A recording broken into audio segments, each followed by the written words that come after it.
be loyal to you, Master. I'll be loyal to you.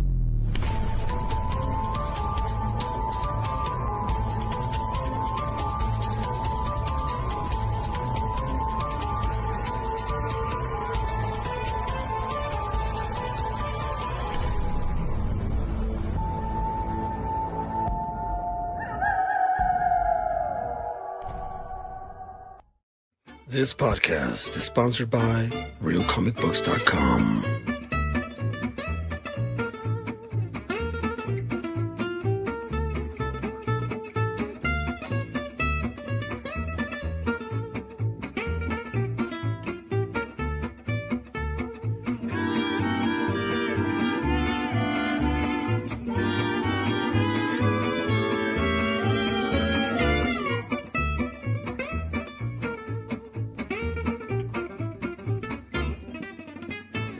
RealComicBooks.com.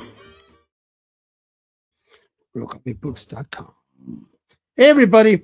What a show do we have? There's some times when we just have a show that we know is just going to be good because it's just about the topics that we all know and love, and that is just some geeking out shit, right? Originally, we had Aaron, Josh's Comics on. We were going to talk about FOMO versus Spec.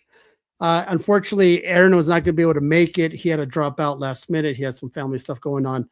That being said, we will schedule that for another time because I do think the FOMO versus Spec talk is a little interesting because, Ish is the master of the Spec world. And Aaron is all about the say no to FOMO. So next time we'll have a topic. But we're going to be talking about some spoilers. If you have yet to watch Spider-Man next day home, what the fuck is that? Brand New Day. Let's watch Brand New Day. We're going to spoil the fuck out of that. I think the ban's been lifted. We're more than welcome to talk about it. We're talking about trailers, the new Doomsday trailer, the X-Men cast.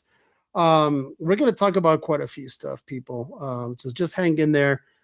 If you are on Instagram, please, by all means, jump on over. And I'll say it again, StreamYard does not work very well with Instagram when you're on YouTube. So I'm streaming, you're on Instagram, nobody can see your comments unless you're on Instagram commenting. So Dan does his best to grab some comments from Instagram and talk about him and stuff like that. And I will try to as much as possible. That being said, yeah, let's bring in my little Habibi. Oh, my little Habibi. Look at that. I miss Dan.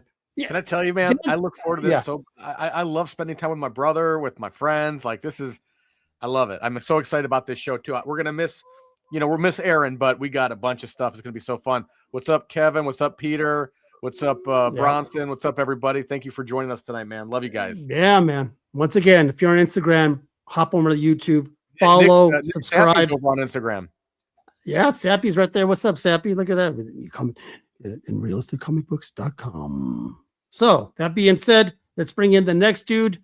Where's he at? The writer extraordinaire. Oh, that's right. The writer of Merciless, Mr. Mark.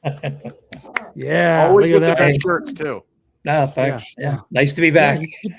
Yeah, he does have good shirts. I do like that. All right. Next we got Ish. Look at this guy. There's Ish. Caesar said he missed her mark. What up, Mark? What up, everybody? I don't understand. What's up, brother? You said it, Mr. Mark. Yeah. Peter. It is Mr. Mark. All right, next we're gonna Wendy. Hey, Wendy, look at that. Yay! How you doing, girl? Why do we have Wendy on the show? I did. I had her on when I had James. I had her and James on her distributors when to do it. But I'm gonna have them back on because they're awesome people and they're also from Albuquerque. So fuck the rest of you guys. All right, let's bring in Old Man Warrior. Look at Lee. What's up? We had a discussion in the green room about who's more handsome, either me or Lee. And, definitely me. And I got dimples. You son of a bitch. I got to throw my hat in the ring there. I'm just saying. No, not with food in your mouth, you dumbass. All right, then we got a new guy here. We got a new guy, first time on the podcast. You might see him on Whatnot. It's Primo Comics. I just fucked with you. Hey guys. All right, there's Joe, Primo Comics 505 on Good, man. It's I think it's Primo Comic 505 on Instagram. I'm having issues hearing. I can't hear you guys. That's weird. Oh, really? You can't hear me at all? You want to get out, get back in? Get out and get back in. Out and come back again. Let me try that. yeah, there you go. All right. Reboot always fixes everything. Yeah, that's true. I think Lee could probably kick my ass, but I don't think he actually hit a man with glasses or mess with his elders. So I think I'm pretty. Dude, Lee wouldn't have to kick your ass. You wouldn't get within 100 yards. He'd snipe your ass. Yeah. I don't think he's a sniper. Through the glasses too. Yeah. Jesus, you guys are fucking brutal, man. It's all about. And Ish knows this. It's all about sight control, sight alignment, and trigger control, buddy. Sight alignment and trigger control. Yeah, that's what she says. Okay. Let's get into it, people. Let's get into it. So, my sister was here for about 2 weeks. She just recently purchased a home here in New Mexico, so she was and there's stuff doing on it, and she's like, I'm just gonna stick around. And we said, well, let's go to the movies. So we went the Monday when that brand new day opened. So we went to there's a more of those movie theaters here that serves drinks and food and all that shit. Never been there. That was my first time. And wow, what a cool experience. But I mean they have a refreshment stand? No, fool. This isn't the ghetto. This is the fucking the place. We're talking like pizza and burgers and all that shit and beer and margaritas. Like Flick's Brew House. Yeah, it's Flick's Brew House over here in Albuquerque. So I gotta tell you, I went in with high expectations because all I kept on hearing about how fucking fantastic Spider-Man Brand New Day is. So I was like, okay, this shit's better be good. 2 billion. 2 billion people can't be wrong. $2 billion. That's $2 billion in less than 3 weeks.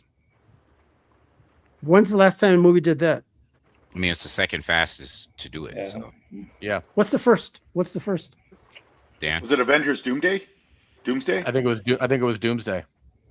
Yeah. To meet as far as speed of making 2 billion and speed.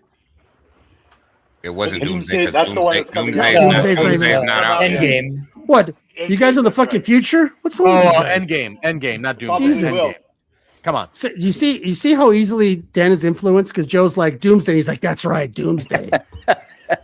No, that's all right. But I think I knew what Joe was talking about. We're on the same wavelength here. You know what I mean? It's Endgame. It did it in 11 days.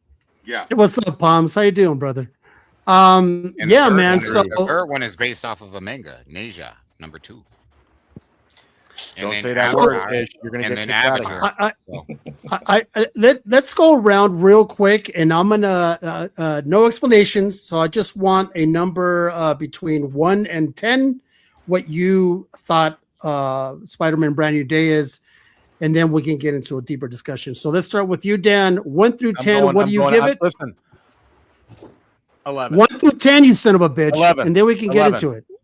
Oh, okay. You got to be that. I'm doing it. I loved every minute of it, but no words yet. We'll get to that later. 11. What an asshole, Mark. All right. I'd go 9. Yeah. Oh, it's because nothing ever gets a 10, right? Correct. Ish. Yes, it's hard to get a 10. Yeah. For a standard film, 7.5. For a Marvel movie, 8.5. Oh, okay. Lee. Why do you make normally Dan and I are on the same wavelength, but to be honest, I'm gonna go like 7, 6.5, 7. God damn it. Okay. And there's a sorry, reason dude. why. There's a reason why we're gonna dig in a little deeper why you gave it so much. And Joe, what'd you give it? I would give it about an 8.5. Okay. All right. Instagram is saying 30, by the way. 30 out of 10. So many people like Palms gives it a 6.9, even though he hasn't seen the movie. He just wants to say 69. Yeah, he just wants to say 69. And fine, that's fine. Palms, go back to 8th grade. Okay, so I'm kind of curious. I'm gonna go straight to you, Lee. Why so low? So I think, okay, so to start, like you, Caesar, I went in, I tried my hardest, my best not to go in with expectations, but I went in with like really insanely high expectations. Okay. And so I wasn't happy with, I thought that Hulk should have had a bigger role, right? In the previews, they make it seem like Hulk was going to have this big part in the movie. And I thought that it was underdeveloped.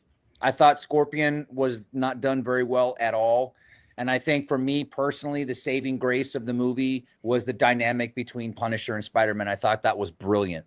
So if I was going to grade that part, that would be a 10, right? What would have made Scorpion better for you then? Because he needs to have the green mask and I would have liked to see him. I wasn't too fond of the cast of who they casted for Scorpion. I thought they could have done a little bit of a better job than that guy. He didn't really have that big of a role. He wasn't really depicted as too much of a villain, and they really made Jean Grey to be this villainous type person in the beginning, and I don't know, I just wasn't fond of that personally. Okay, all right, Ish, what are you thinking? Or you want to go back to you because you're busy? Lee, I respect opinions even if they're the wrong ones. Yeah, I'm gonna go. I'm gonna go back to Ish because he's busy eating his words.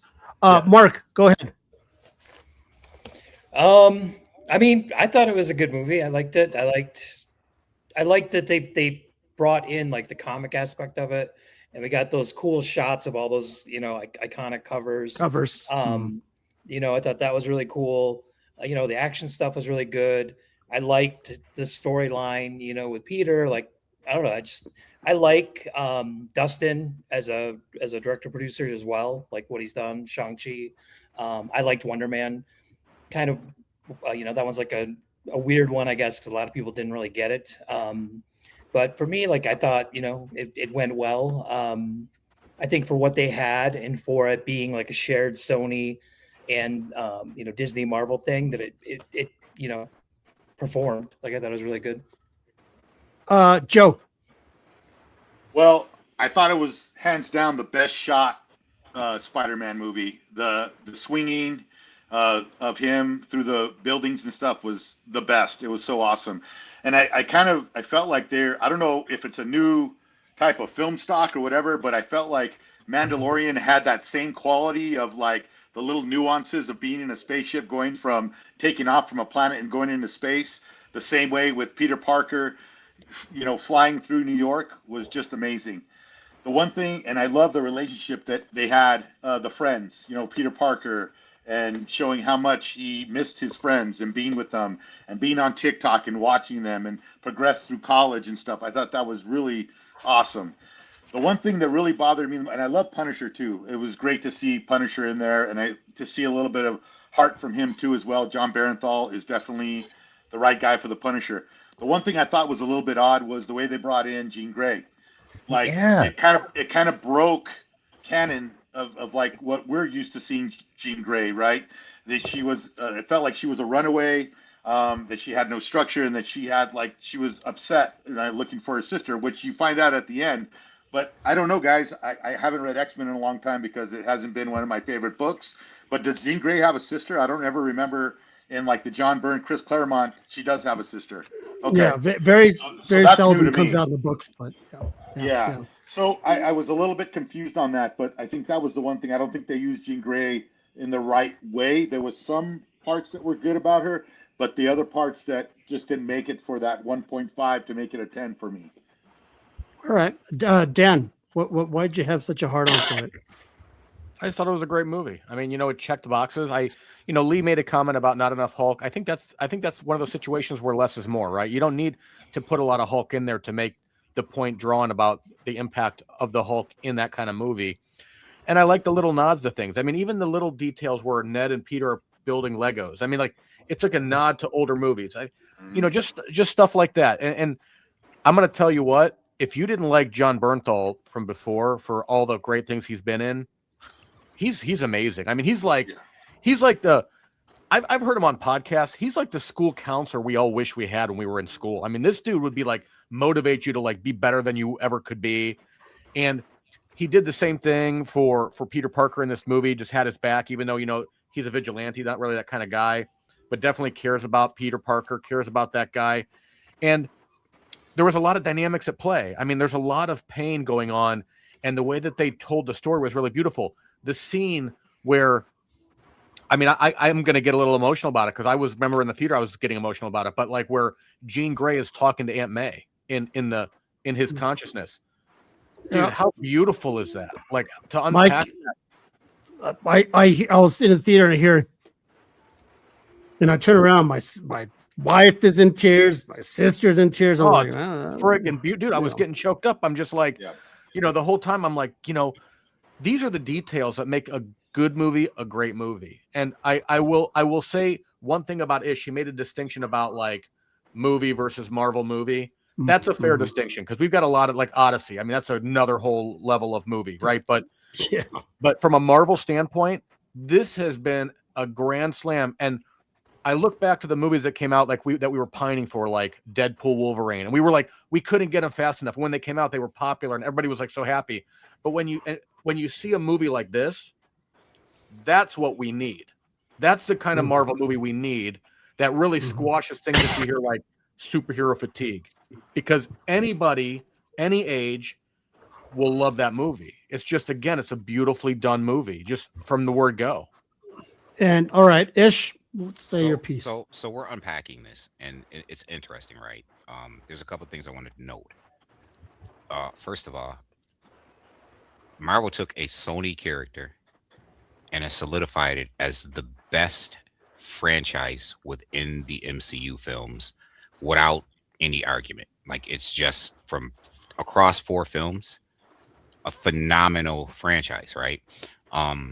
So I want to say what I thought they did wrong really quick. One, it's the worst end credit scene in the history of film. In the history of Marvel film. And it's just terrible. I like that Hawk was in it. And at first I thought, well, we don't need Hulk. No part of the movie needed Hulk. However, I understand what Marvel is doing, and I'm happy. I'm happy that Marvel is on some level, because they've been dropping the ball on it, addressing plot lines that they have dangled in front of our face since COVID. Clearly, they wanted a vehicle to get Hulk back to rampaging Hulk by the time we get to Doomsday and we get to Secret War. And so I felt like that set that up. We now don't have an explanation, but we now know that Hulk is that rampaging, unstoppable Hulk again. I didn't like Tombstone at all. I didn't like the way that he looked. I didn't like that we only got him for like. But the cool thing about Tombstone, just not to interrupt you, but he was the voice actor of Into the Spider-Verse Tombstone. Cool. Okay. I think that's kind of cool. Yeah, right. No, I understand that, but they just didn't utilize a lot. Ramrod, if you get throw them in there, utilize them. I mean, we had Rhino. I like some of the little Easter eggs. We had Rhino, we had Boomerang, we had Rogue on the bus, right? Like those real cool, little Easter eggs, right? But what really worked for me, because I was out on Sadie Sink as Jean Grey, completely out. And when I was done with the film, I was completely sold. Completely 100% sold. I told this to Dan, and and it's because I'm an X-Men guy. So I feel like I'm one of the guys that you have to sell. I didn't like the first Fox franchise at all. I thought there were so many things that was terrible about it. I'm a hardcore X-Men guy who's been waiting for this film, fan casting and reading wizard casting since I was a kid. You know what I mean? So when I see this, and first of all, shout out to the producer director. I mean, Shang-Chi, Wonder Man, and now Spider-Man. And I love the toned down street level element of this film. It wasn't so bombastic. It was relatable. And I'm going to get to the point really quick. And I love that Punisher and Spider-Man. I mean, Marvel accidentally created a buddy cop film within the confines of their universe, and it just works so well. Now to Jean Grey. This is a character that, if people go all the way back to the original Uncanny X-Men, her family were afraid of her, right? Like, she was this tormented kid who could suddenly read everyone around her mind and their minds and move shit with her body. And even on the team, for a long time, I think most people are spoiled by who Jean Grey is now. For a long time, she was the damsel in distress character on the X-Men team. For a long time during Stan Lee's early run, this is who Jean Grey was. She wasn't the strong prototype woman that she's portrayed as now. She was very much a broken character who had every reason to be broke because she woke up one day and she could read everyone's thoughts, right? She could move shit with her mind, and Professor X had to convince her family to let him take her. And so when we look at this character, Sadie Sink, and I really dissect her as I'm watching the film, I'm like, okay, what would you do if your sister disappeared? Gone. And this goes back to the dangling plot threads, right? They've been using no comment live on the air. They've been using damage control across multiple series now to set up damage control's interaction with mutants. Like they did it in 2 Spider-Man movies. They did it in Kamala Khan, which is where we got the first mutant Kamala Khan. Like they've been using damage control and planting the seeds of damage control, having something to do with mutants and setting up mutants and their interest being revealed in this film. Was it Miss Marvel that they first introduced? Miss Marvel, where they first introduced damage control, and then again in the Spider-Man film, the one before this one. Like they've been setting this up through the damage control vehicle for a while, so it just made sense to me when it was damage control who were the people behind it. And again, this is this person. If we're going back to early days of Jean Grey, she should be broken. Like she should be broken. She should have no fucks to give. Her sister is gone, and that's all she cares about. That's all she cares about. And the portrayal, like Sadie Sink sold me. Like I'm like, okay. I mean, the last Jean Grey I got was this Game of Thrones chick. What are we doing? Like, what are we doing? That's what I get. I'll take Sadie Sink. And I mean, after seeing her and how compelling she was, the Aunt May scene, you know what I mean? The dopest scene to me was when she breathed for Peter Parker. Oh, you know what I mean? Like when she was just breathing for him, like it just great. No, great. And those are the things that what I look at a movie sometimes. There's quite a few times in the movie when you watch it in real time, you go and you either say it out loud to yourself or you think it and you go, that was badass. Right? That was a badass scene. When he slingshot Hulk and he slingshot Punisher and he crossed him and the Punisher shooting at Hulk from underneath in slow-mo, I was like, that's badass. Yeah. When the whole scene with the hand, that was badass. Even the part where he goes, that's badass, or what, you know, it's like, or that's cool. That's what he says. And obviously the part where Sadie Sink is when she took that pause, she says, what did she say? I'm taking all of it, or this is all of me. And she just blasts everything. Certain parts kind of give you the chills, and that's what a movie should do.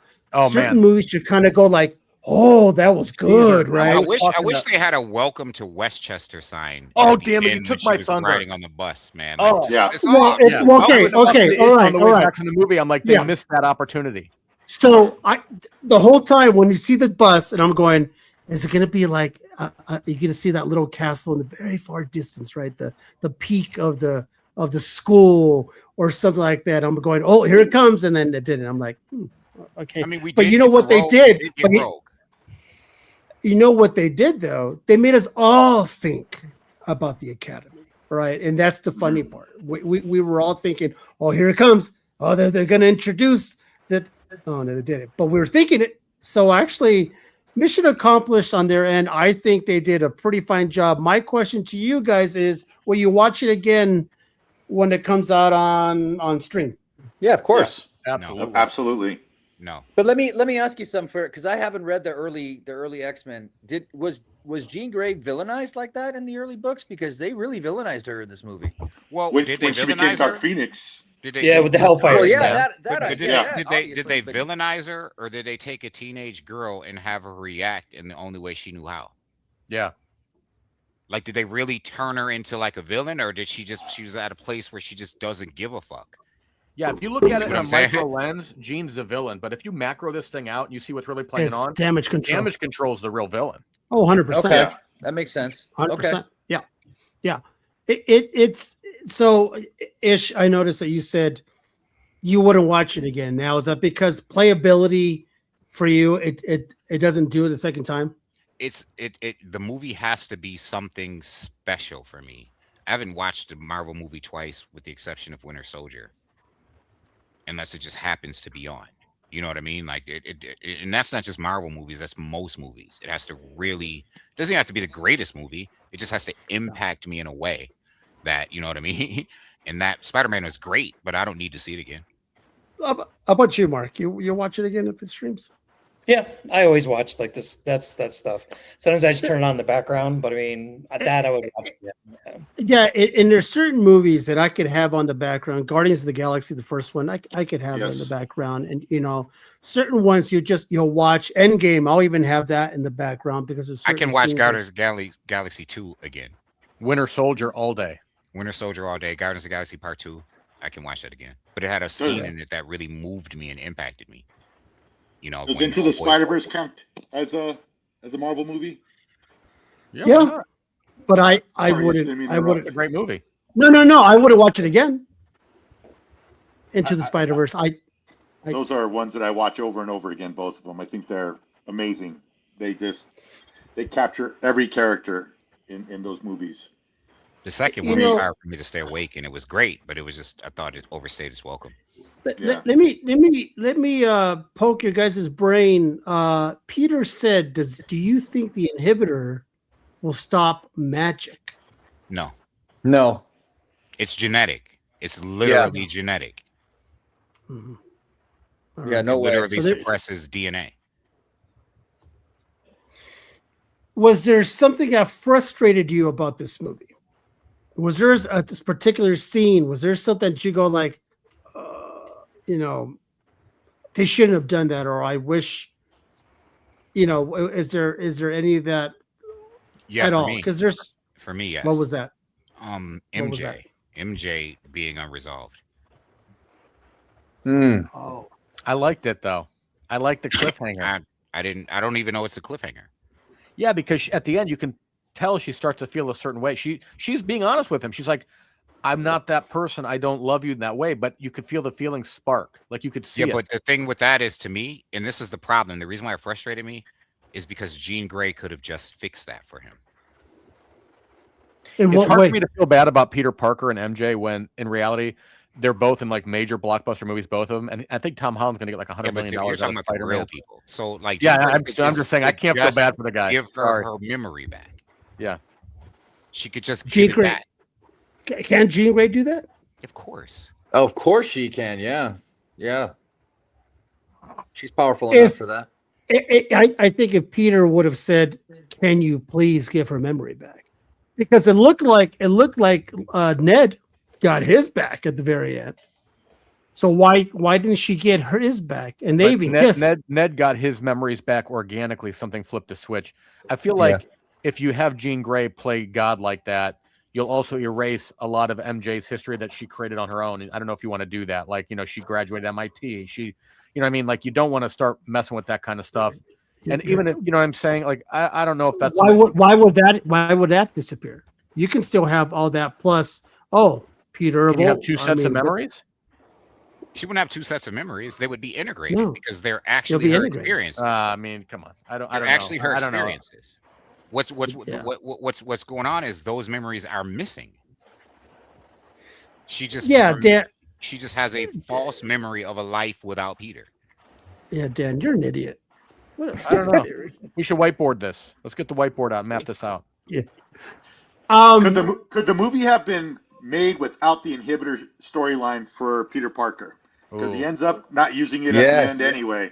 I felt like that was kind of like I would have rather have seen something else than him just concentrating on being a really cool scientist and developing an inhibitor. Gene captured. But it was crucial for the Hulk too. Oh, okay. Yeah. But then didn't Damage Control already have something like that? No, he got it. Damage Control got it from Peter Parker. Oh, okay. Mm-hmm. Okay. Yep. And now they have the tech.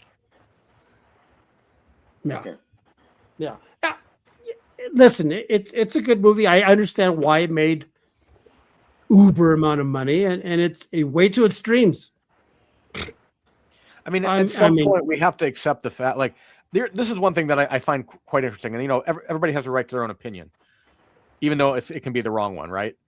I was chatting with somebody, they're like, "No, it's not a good movie," and it's like, dude, this thing made $2 billion with a B. Like, I understand you might not like the movie, But to say it's not a good movie, $2 billion worth of other people disagree with you. I mean, at what point can we concede the ground here and say it's a good movie? I mean, it's like saying Devil Wears Prada 2 is not a good movie, but it made $600 million and it's and across 3 weekends. Like, what are we doing? It might not be for you, but it's a good movie. I liked the movie. I liked it. Bronson says, didn't she though? I mean, there was nothing left of him in there. What could she do? Give her his memories? So I think what it comes down to with Jean Grey is Jean Grey could just restore those memories. I don't have a problem. I think that could have. I think that could have worked. But I mean, those memories. When she says there's nothing left, that's her interpretation at the time. Think about it. They were there for Ned. Why would it be different, right? Like they were there for Ned. And Ned's trigger was a handshake. Interesting. Yeah. Yes. So what's her trigger? Right. What's that one trigger to Ned? She kissed him. It wasn't the kiss. So there's got to be another trigger that maybe we'll see down the road that's gonna just snap it and do what it is. Let's talk about the Doomsday trailer, right? So now we have the second Doomsday trailer, that's dropped. And I got to tell you guys, to this day, even though I watched it, I still am negative Nancy when it comes to trailers. I don't want to see anything. I don't want to see who else is in it. I know, everybody else fucking shows it. I don't want to see more of the movie. You don't want to see a movie that's supposed to be big being promoted. You just want to walk into the theater with just walk in. I'm good with teasers. I am really good with a minute teaser. Down-ish. Say again. I get the snark you're putting down. No, but I understand. Get this right. You don't want to know the title. You just want to walk into an empty theater and walk in and be like, "Oh, this is what I'm watching." No, you do. You call it the next superhero movie. Hey, listen. You know what? Starring Doomsday. That's fine with me. Listen, you douchebags. You know exactly what I'm talking about. I'm talking about you're showing too much of a fucking movie that I don't want to see. Give me stuff. Sure, you can still tickle my ass with the feather. I don't have to see certain scenes that either will be in the movie or not now, because you know how they do, right? They show you scenes in trailers that never appear in the movie. Caesar, I meant to say, to speak to what you're saying, I meant to say something else earlier. Another great thing about the Spider-Man film is if you watch the trailer and you go into it, you're going to be pleasantly surprised, because the trailer does not by any means spoil what the actual movie is at all. True. That is true. I'll give you that. I always go back to certain trailers. I'll never forget when I saw the first trailer for Batman and Superman, right? And I was like, they right away showed you Doomsday. Right away. And I'm like, every Sony Spider-Man franchise film blew its wad in the trailer. Every one. That is so true. We thought Morbius was going to be dope because of that trailer. And all that was dope about the movie was the trailer. Like, that was the dopest part of the movie. But this was a Sony film, wasn't it? Or was it full blown Marvel? It's a Disney film, but with a Sony character, so partner with Sony. Because I from what I understand, Sony's still done, right? Making comic book. I think Craven was the last one. I can't say that after the success. They should just let the cinematic universe make the movies and collect the license fee, because Sony can't make a good movie for this. They just can't. Yeah, but then they just dropped one of the dopest. Spider-Man Noir is dope. Oh yeah, dude. It was a massive hit. It was a huge hit. It was a huge hit. I can't argue if it got the ratings. I didn't like it, but yeah, it got the ratings. So I liked it. I enjoyed it. I enjoyed it. Spider-Man Noir, and I watched it on black and white. I saw one episode in color just to see how it looks. And then a buddy of mine told me he read that you're supposed to watch certain episodes in black and white and certain episodes in color. That's too much work. And I was like, Caesar, can we jump back though? So like you started talking about Doomsday, and here's my fear. Here's my fear on Doomsday. So Marvel did an interesting thing with their marketing. They first started dropping like individual character trailers, And then they drop the Teasers, special look where you see Robert Downey as Dr. Doom, and there's a larger thing going on, right? My fear about Doomsday is it's so grandiose, it's going to become cameo upon cameo upon cameo and not a cohesive story that leads into something else. And I'm worried for that because now you're on the back of, by the way, 2 really good friggin' movies, right? And this is really going to be weighed. Doomsday is going to be weighed against these. Like, oh, it didn't do as good as this, didn't do it. And I'm worried that they're going to lose the plot here by just cameoing everybody to hell. All action, no story. So I don't think they're going to cameo everybody to hell because I think that this is an Infinity War Endgame type of deal. Like Dr. Doom is being set up for what he's going to do in Secret Wars. Secret Wars, yeah. Because there's a different villain than actual Dr. Doom, right? Like the villain is obviously the incursions. Otherwise, what's the point of Secret Wars? What's the point of everything that they've set up to this point? Like the actual villain are the incursions, right? And that's what I think that I'm just guessing that while Dr. Doom is a villain in this movie, he becomes the villain. I think this is obviously a 2-parter. Like this is a 2-part film. For those people who don't know comic books, what's the incursion? Incursions, like the multiverse collisions. Yeah, it's when they collide into each other, and then it takes out. If you read a comic book once in a while, Caesar, you'd be. No, I got it. No. I knew what it was. I knew what it was. I was just for the other people. In the Secret Wars, Caesar's like, can you use it in a sentence? Ultimately, somebody has to make the hard decisions that the heroes aren't going to make. Right? Can I have the root of the word, please? In the Secret Wars story, someone has to make the hard decisions that the heroes ultimately they're just not going to make. The hard decision being we have to destroy these other universes before they crash into ours. The heroes obviously aren't going to make that decision. So it was a cabal that did. That cabal included, it won't in the movies, but it included Thanos. It included Dr. Doom. It even included Black Panther and Namor. But they made the decision to destroy these other universes and all the people in it in order to preserve their own. And prevent the incursions. And prevent these incursions. Yeah. And Dr. Doom, I'm assuming, is going to be that catalyst this time around, setting up God Emperor Doom and all the things. That's just an assumption. Is that too deep for the average person who's like, say, my wife and so-and-so's husband who's not into the shit and he's just tagging along to the movies? Is it going to be too deep? Because they're going to have to dumb it down. Because you can't get too nerdy-o because people are like, hey, I don't get it. Why is this? And the excursions. What the hell? The one thing they've done is created the premise across the entire franchise, and then the entire Fox franchise, and then the entire Sony Spider-Man franchises, the 3 different Sony Spider-Man franchises. Like they've created this premise, right? Like there's this universe with Sony Spider-Man characters. There's this universe with Fox X-Men characters. They specifically put Fantastic Four in a different universe. You see what I'm saying? Like they've already created this, and then they gave you Loki, and they gave you that whole timeline crashing in on each other and all these threads. So they've created a premise. And it's not like they're going to create a bunch of universes with a bunch of Captain Americas. They're going to say universe A is X-Men. Universe B is Tobey Maguire Spider-Man, right? Universe C is Fantastic Four. Guessing, by the way, with all these characters being in the trailers. I feel the connectivity is different, though, from the buildup of Iron Man all the way to Infinity War, Infinity Gauntlet, whatever the last Avengers was. Like, I don't feel like there was a connectivity. There's not a connectivity now with this movie going in as there was with the one before. And I feel like there was a lot of gray fogginess in between that last Avengers movie into now as far as what's going on with the Marvel Universe. And just for the average person that goes to a movie that doesn't read comic books. You know, I mean, they lost sight of the buildup and using movies upon movies upon movies to build to a major movie. They haven't done that since Endgame. Yeah, but aren't they saying that they're connecting the end of Endgame is going to be leading into Doomsday? That's from what I understand, from what I read.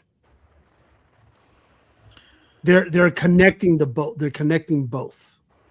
Well, I think they're connecting a lot. I mean, Yeah, I mean, this is clearly what they're doing here. I mean, and I think Ish said it perfectly with the way that they're laying out these movies and the different timelines that they're in. And this is definitely not the '80s battle world with the Beyonder. This is definitely like the more recent one with God Emperor Doom. Yeah, the Hickman 2015 battle world, and I think they have to do that because it makes what Ish just mentioned more of a realistic scenario for where we're kind of heading towards, like God Emperor Doom, bringing all these other people in. But that's where I'm worried about. And I feel what Joe is saying is kind of like what I'm feeling like. There's not a slow progression, a build up. It's like, boom, in your face. Everybody's here. And, I'm worried for that. Like, I'm going to be entertained. I know that it's going to be, I mean, the Russo brothers are going to kill it.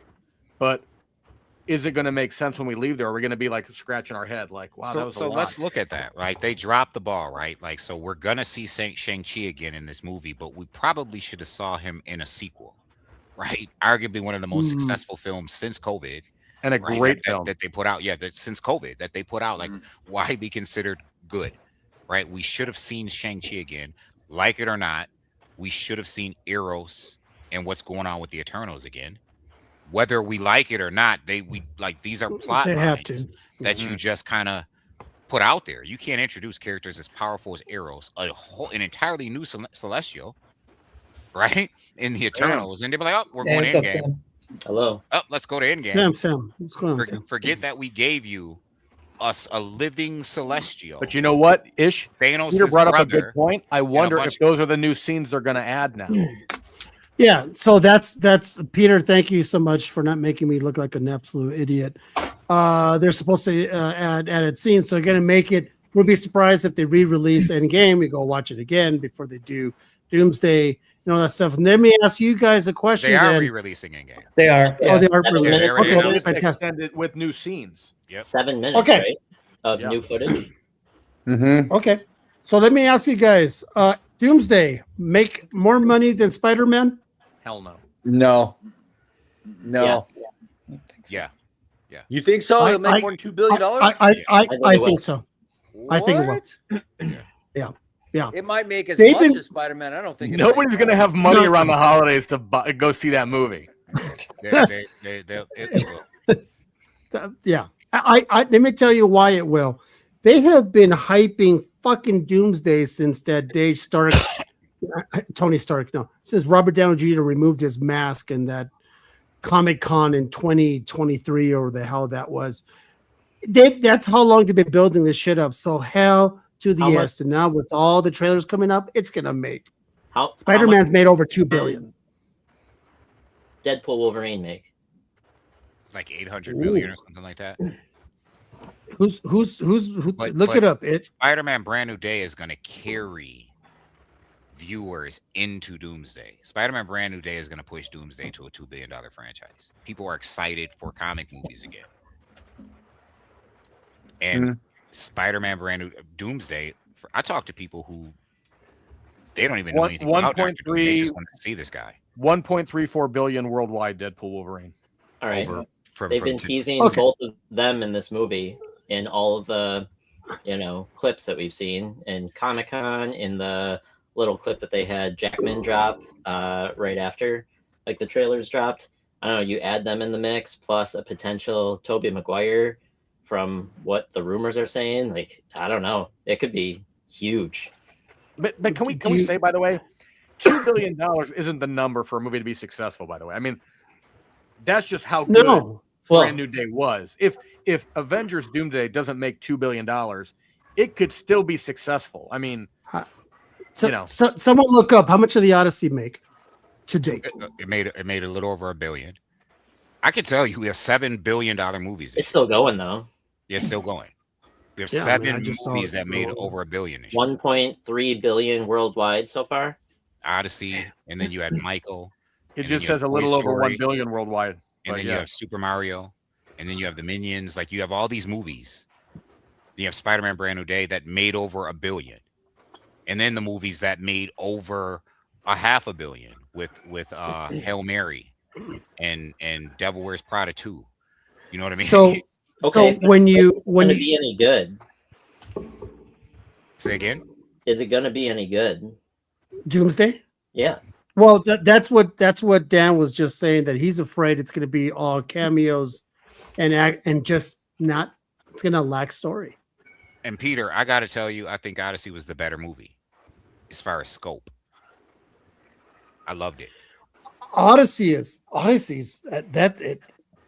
I watched it weeks ago. I still think about that. Yeah, the world building in that movie is just special. I still think about certain parts of the Odyssey that I'm like, that just makes me pause for a second. And go, huh? Yeah. That I was still good. think the Bourne movies were way better. The Jason Bourne movies are better than the Odyssey. If I'm talking Matt Damon, you're an idiot. You're no, not. They're great movies.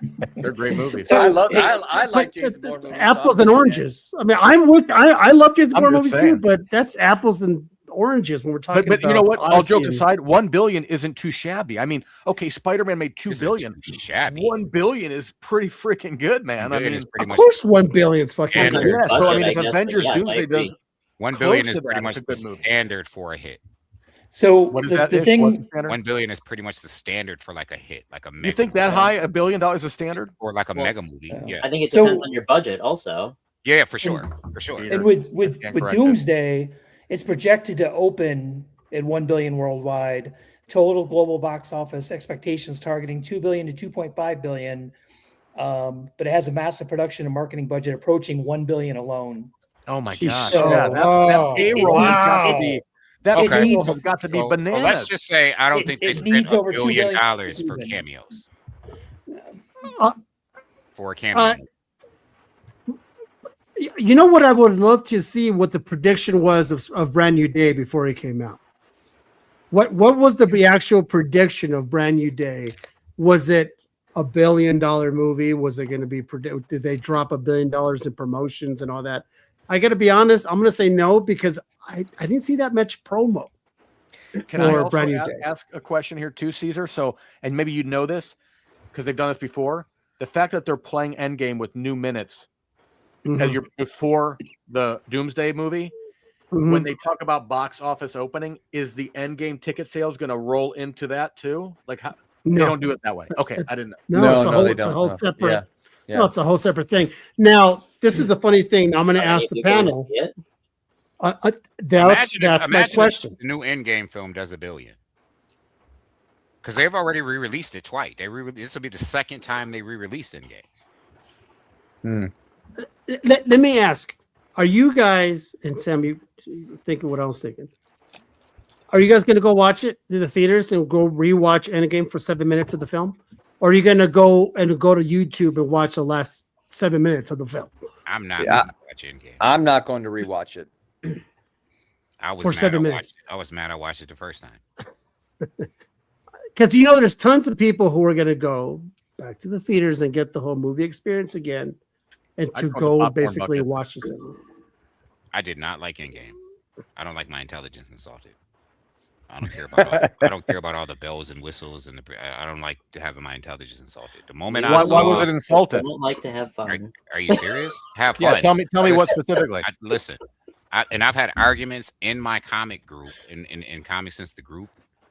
I mean, you don't have to argue. We're in a safe space here. Listen, people were saying to me, well, you have to go watch this movie and this movie, which has nothing to do with the MCU, to understand how time travel works. And my argument is, if I have to watch a movie outside of the movie that I'm watching for you to make the time travel make sense, that doesn't make sense. Yeah. Like, what are we doing? And then, so you didn't like the movie because of the way they portrayed time travel? No, I didn't like the movie because it insulted my intelligence. I don't want to see Thanos' Black Guard beat the shit out of Vision and Scarlet Witch, and then Captain America and Black Widow show up and then whoop their ass. Like, are you serious? And you just beat the shit out of Vision and Scarlet Witch. And then Scarlet Witch take Thanos on one-to-one. Yeah. What are we doing? Like, you literally just beat the shit out of Vision and Scarlet Witch, and you get saved by Black Widow, who has no powers, and Captain America. Yeah. When you break, no, not yet. We're getting there. When you break it down like that, because I got to be very honest, I'm very jaded. When I saw it, I just saw it. I never really put two and two together of, Vision and Scarlet Witch, who are one of the most powerful beings out there. Scarlet Witch, especially. Yeah. So it's almost like she was holding back. That's what people say, right? But she was holding back her powers because she didn't want to, you know. Well, Thanos' Black Guard are no joke.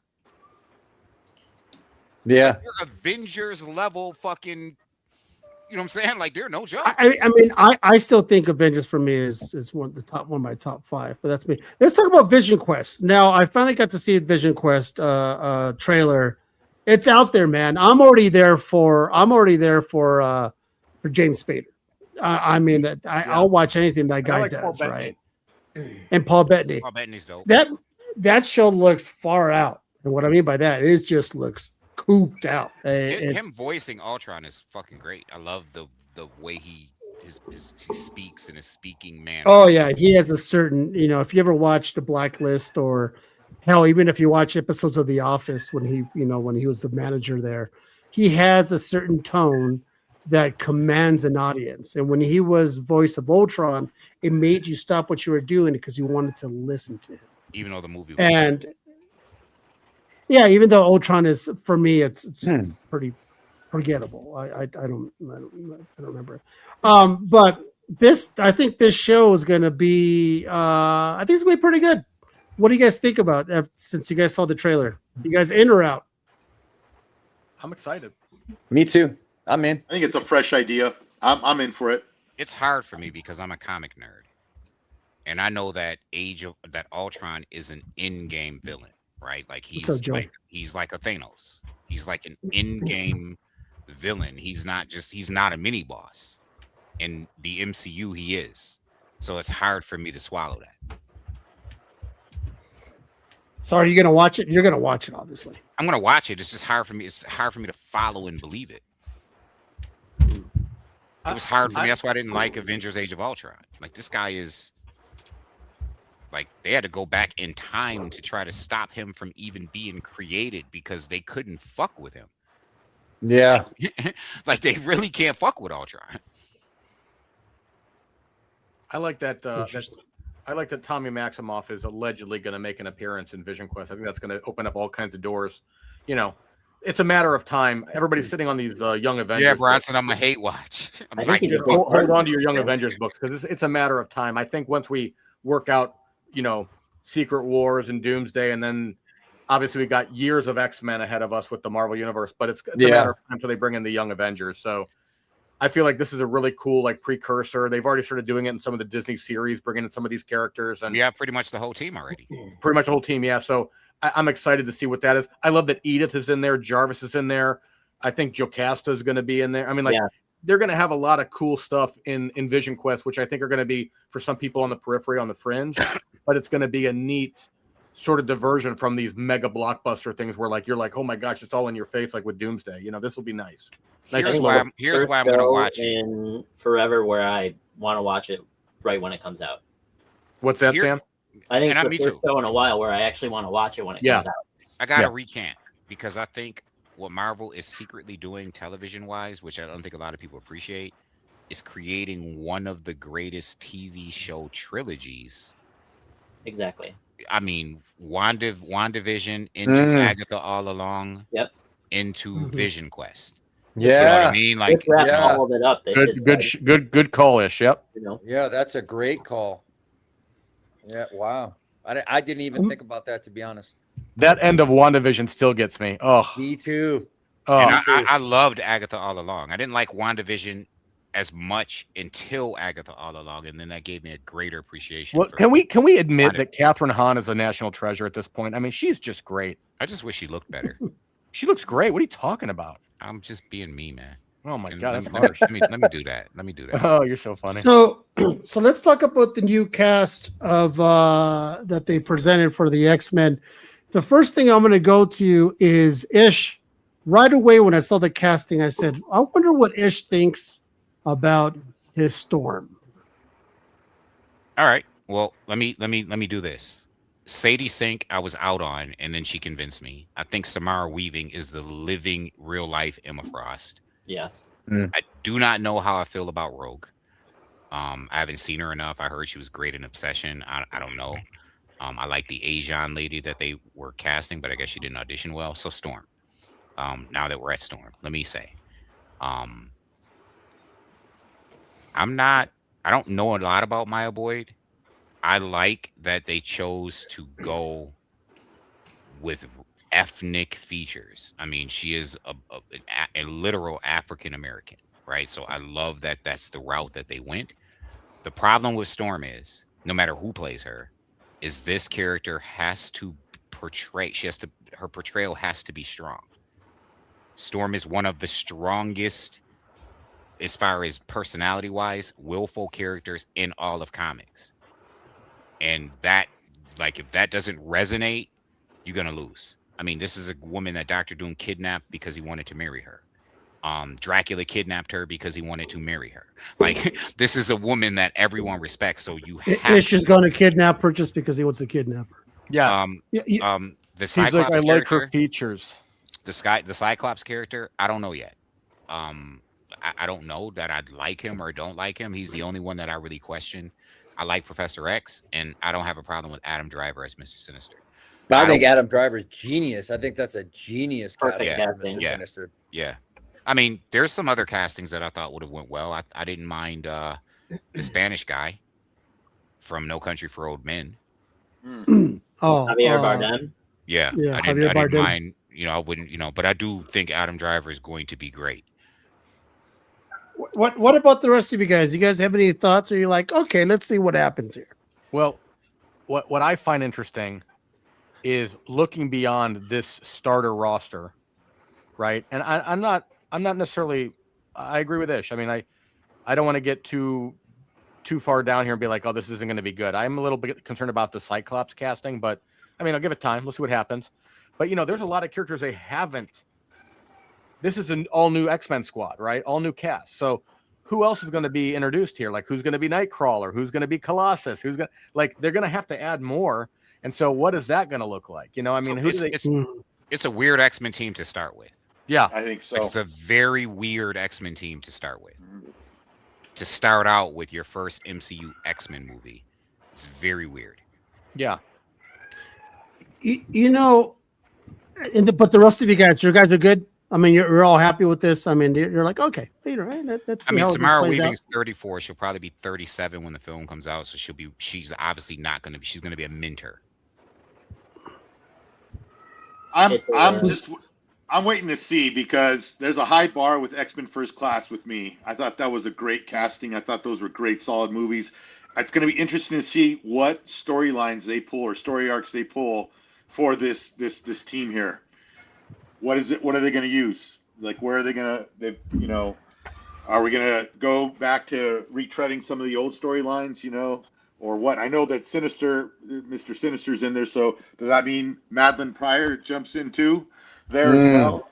The Goblin Queen. They're going to have to bring her with Cyclops, right? With how that all plays out, and that's going to get a little bit messy with Jean Grey and Madeline Pryor and the relationship with Cyclops and how that all played about with who was it, Mastermind, right? Pulling that whole thing. So I don't know how they're going to do that. That's going to be interesting.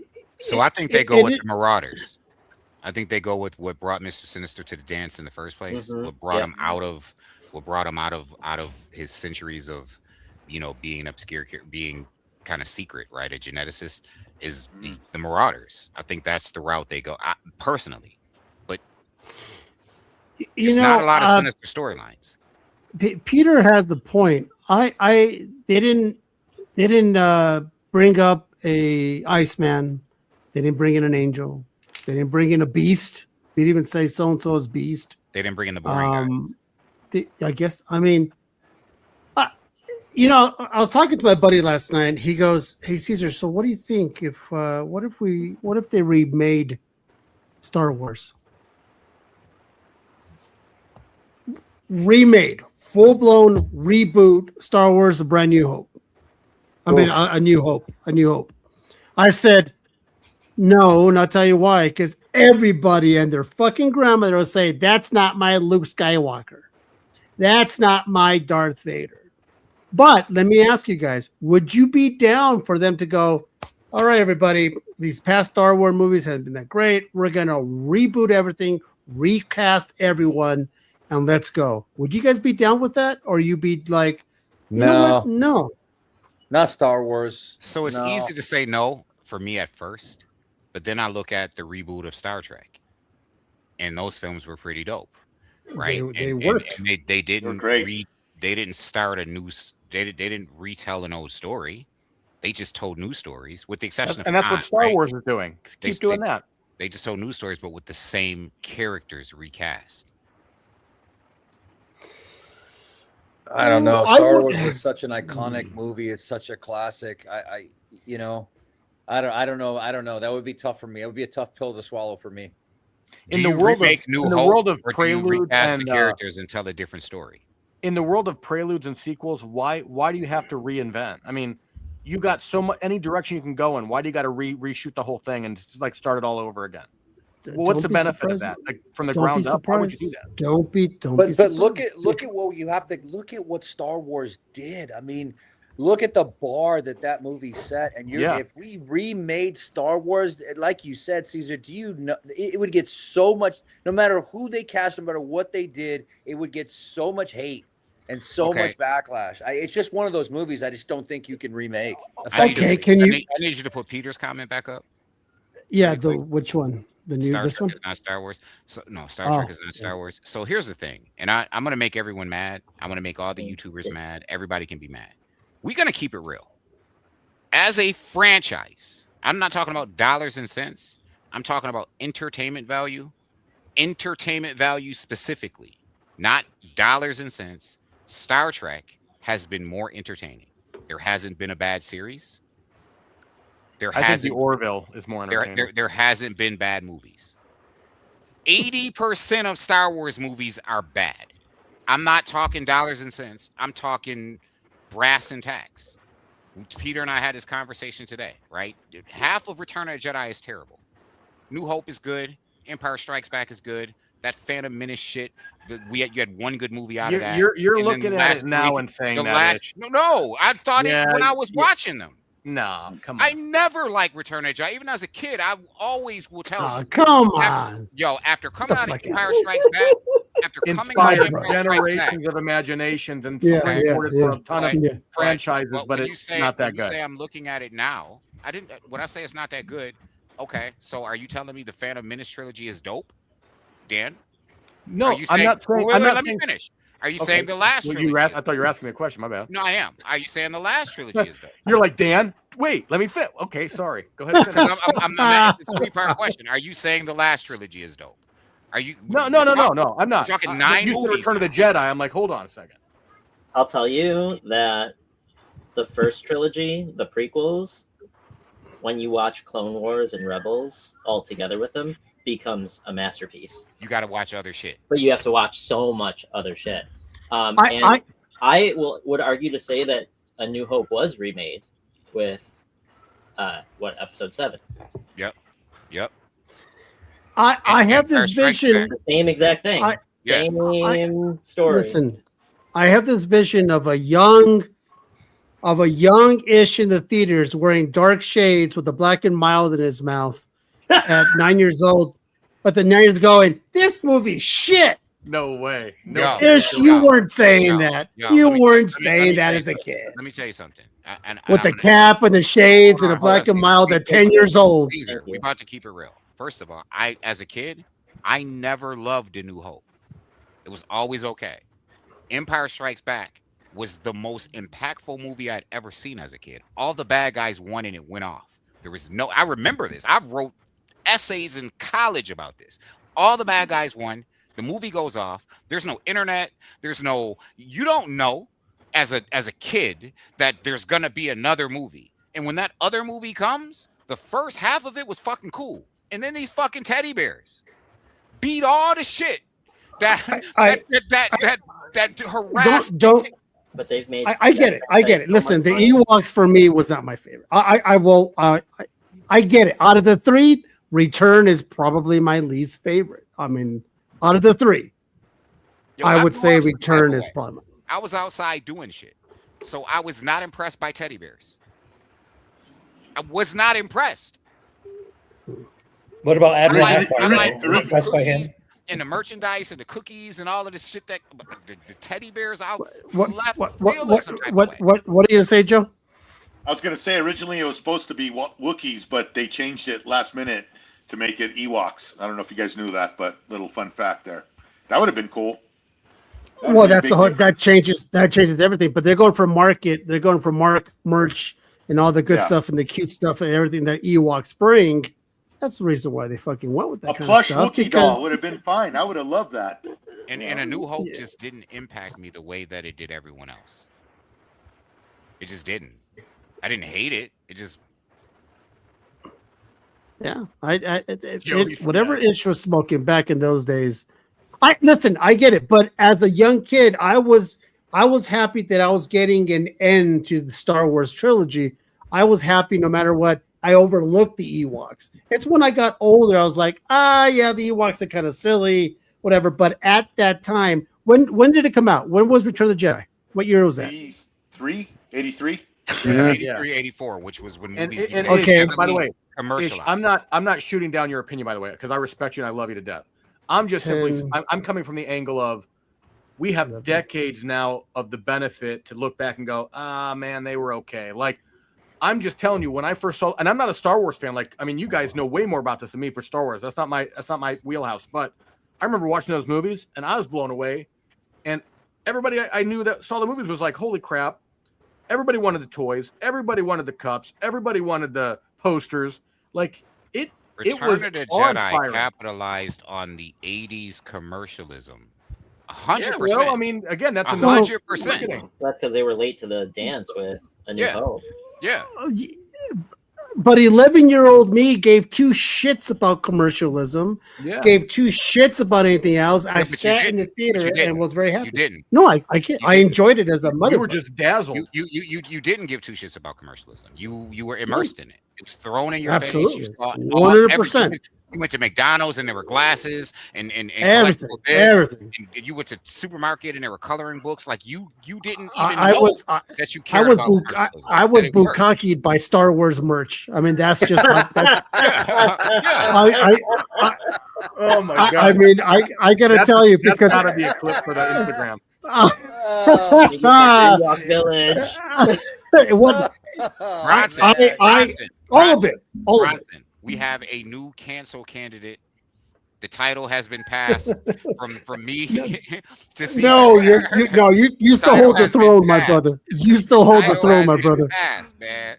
Oh no, but listen, it was when I had to do the math, right? I was 11 years old when Return of the Jedi first came out, and I was just, hey, finally we see what happens to Darth Vader and blah blah blah, and I was happy as a clam. Yes, when you get older, you're like, yeah, but you start to kind of see movies a little different. But let me ask you guys, if they do a remake, and correct me if they did or did not. If they did a remake, put that up there. But Joey's point is not to knock you, Joey. It's moot compared to what I'm saying, because I'm not talking about dollars and cents. I was very clear that I'm not talking about dollars and cents. Star Trek has had 8-9 successful television series that were successful, that were good, that were loved. They've had, most people can't say they made bad movies. There were some, but if you look at Star Wars, and I'm not talking about the hype, I'm not talking about the dollars and cents, right? The toy line, I'm not talking about that. I'm talking about the quality of those movies, whether we evaluate them then or now. You're not gonna say that from watching it and from enjoying what is put on screen, that Star Wars holds a candle, and I'm not a Trekkie like that, to what Star Trek did. And I'm not talking dollars and cents. I'm just talking brass tacks, pound for pound entertainment value. 80% of the Star Wars. We know you're a Ricardo Montalban fan. Terrible. We get it. Okay, we get it. It's terrible. I don't know if I agree with you on that. Yeah. The movie franchise, 80% isn't terrible. The Star Trek, the very first Star Trek movie, I think I fell asleep and then snored myself back to sleep. Me too. Me too. The thing is, anyways, what if they remade? Let me ask you guys: if they remade Indiana Jones, reboot, new actor, Bronson is 100% on point. What movie was that one? They tried. It was terrible. It was awful. Who was it? What movie are you talking about? With Shia LaBeouf, Force Awakens? No, mofo. I'm talking about Indiana Jones. Oh. No. Like They didn't remake. They remade Temple of Doom. No. I'm talking about if they did a full-blown remake of Indiana Jones and the Raiders of the Lost Ark. It's hard to replace Harrison Ford. Amen, man. Okay. So would you put the same as when I brought up if they were to remake Star Wars from the beginning? No, recast. I think I'd be able to. I'd probably go watch a remake of Indiana Jones just to check it out. I mean, you're never going to get another Harrison Ford, and then leave completely disappointed. Even though Temple of Doom is bad. But I mean, I loved it as a Star kid. Wars again. Oh my God, no, dude, no. The Temple of Doom is terrible. You don't like Temple of Doom? It's not too good. Oh no, shabum! Oh no, shabum! Oh no, shabum! Yambo, yambo, yambo! I loved it as a kid, though.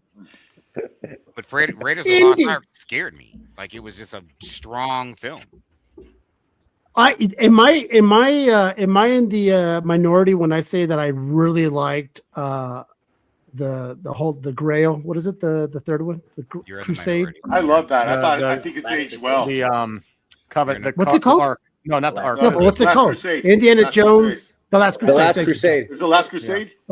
Yeah, the chalice, the cup. The chalice. I love that one because I like Sean Connery. Yeah. I like Sean Connery. So anything Sean Connery, You've chosen wisely.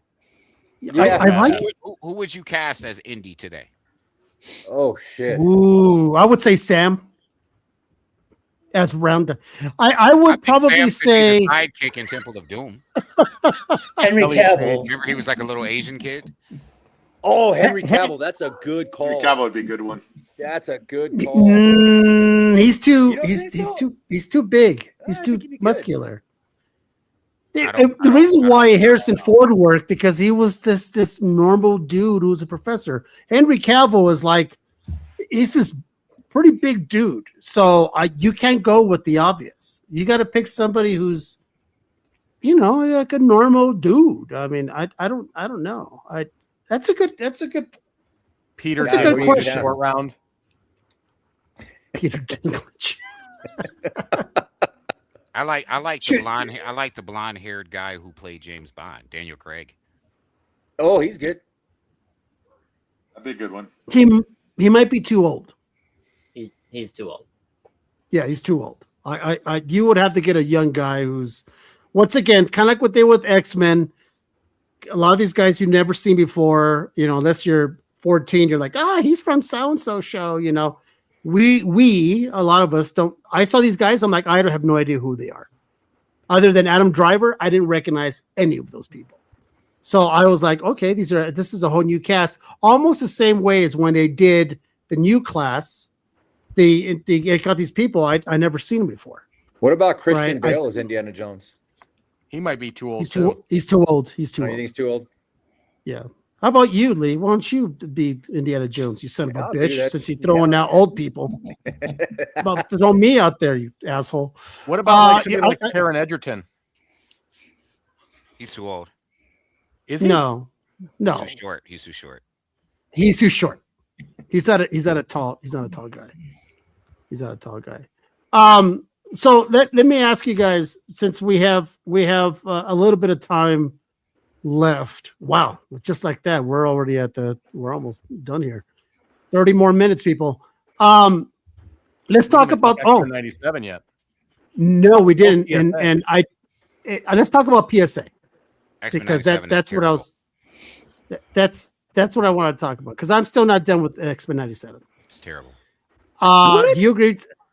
Sam, do you agree? X-Men 97 is terrible? No way. X-Men 97 is fucking genius. I've loved it. I'm not up to date anymore.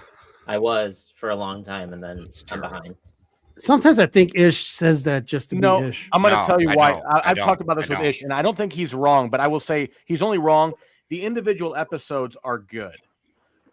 They're jumping around a lot, though. That's the problem. It's giving me whiplash. Is that because of the time travel back and forth? That's what's going on. I think that's why some people are having a way about it. And it's not even the time travel. It's that, Caesar, if you never were introduced to the Marvel Universe and you go watch X-Men 97, Mark, give him the no reading a comic book comment again. What the fuck is going on?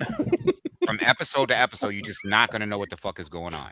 They introduce these Easter eggs Quentin Quire, Kid Omega, like all these characters that they show one time. And it's like, if you don't know this to you, it's like, who the fuck are these people? Yeah. Okay. Like, Okay. really? Who are these people? If So you never watched, I mean, if you read a comic book, Caesar. So let me ask you, assholes. How do I put this? Is X-Men 97 made particularly for all you comic book nerds who actually read the book? It's fun. It's a lot of fun. Definitely heavy on the, you have to have some sort of knowledge of what more than passing knowledge on what went on in the comics. Like Okay. they just And give the you old series too, though, because Really? it ties back to the old series too. Yeah, they just give you X Factor with no explanation, right? They give you Team 7 or not Team 7, the Weapon X team with no explanation, right? They give you like these characters and there's no explanation, there's no backstory. It's just, and they call, like, for instance, one episode is called, and these are my words, it's called like The Trial of Apocalypse, and it's all about Sunspot and Jubilee, and Apocalypse isn't in it at all. Right, and literally that's the name of the episode. You know what I mean? And like, there's no mention of Apocalypse. He's not in it, and it's literally about Sunspot and Jubilee. So if I was so for people like me who's not into so much of the lore, and I know what I just know, I would be a little lost. Would you say? I'd be like, lost. Like, I'm watching an episode where they're dealing with. Seriously, I was lost. I'm watching an episode where they're dealing with Apocalypse and they're in the future, and then the next episode, like, none of the people in that episode are in it, and it's like Jubilee and Sunspot on a date, and then the next episode it's another team of X-Men in the past, and then the next episode it's Wolverine and Weapon X going on a mission, and then the next episode it's X Factor, and you know what I mean? It's like, what the fuck? So they were a little messed up. Okay, let's get into this. Let's go with that's probably a good word to use. PSA thing. Let's go with mad. Yeah. Let's go to this PSA thing. So for those people who don't know, including myself, Dan, do you mind give us a quick cliff notes on what the whole hullabaloo is of this whole PSA? Yeah. Well, I mean, I'll read the quick paragraph and then we can open it up because probably Sam and Ish and other people know more about it than me, but the main controversy is Sam does. It's a nationwide class action suit alleging that PSA and its parent Collectors Holdings misrepresented its grading as objective and independent while operating a subjective, financially conflicted system. So basically what it looks like is this. You submit cards to PSA. If you don't get the grade you want, they'll buy the card back from you for partial value. The allegation is when they do that, they'll crack the card, regrade. Now, this is an allegation. I'm not against PSA. I'm not, just so don't write me. The allegation is they'll crack the slab, they'll regrade it for a higher grade, and then sell it, or have a basically like gatekeeping certain grades as gem mint. So there's a whole bunch of things to unpack with that, but it's a pretty big. It's getting a lot of legs, man. This case, it's really getting big. But I guess my question is, and maybe Sam, you have some light into this. What's the proof? Someone sued them. I mean, I think one of the, I don't know that much about that allegation in terms of that being in the lawsuit. I know that the biggest aspect of this is the RICO aspect. So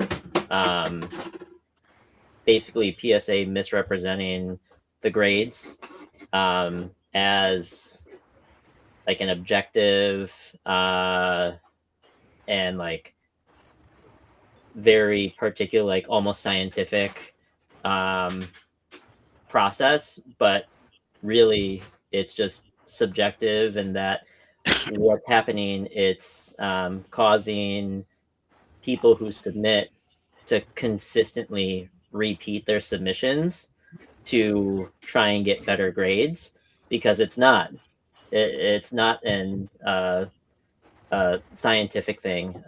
There have been folks coming out and from PSA and leaking that, oh yeah, well, we don't do this, and this. If a submission has no 10s in it, we'll probably toss a 10 in there just in case, or to keep people on the hook. And it's kind of crazy. And what that leads to also is, if nothing is, by the process, if a card comes in, say like a Tom Brady, right? And it's a PSA 10, well, I submitted it under the assumption that it was going to be a lower value card. Well, now I'm bumping the card grade up, which means my percentage that PSA is going to charge me is going to go up.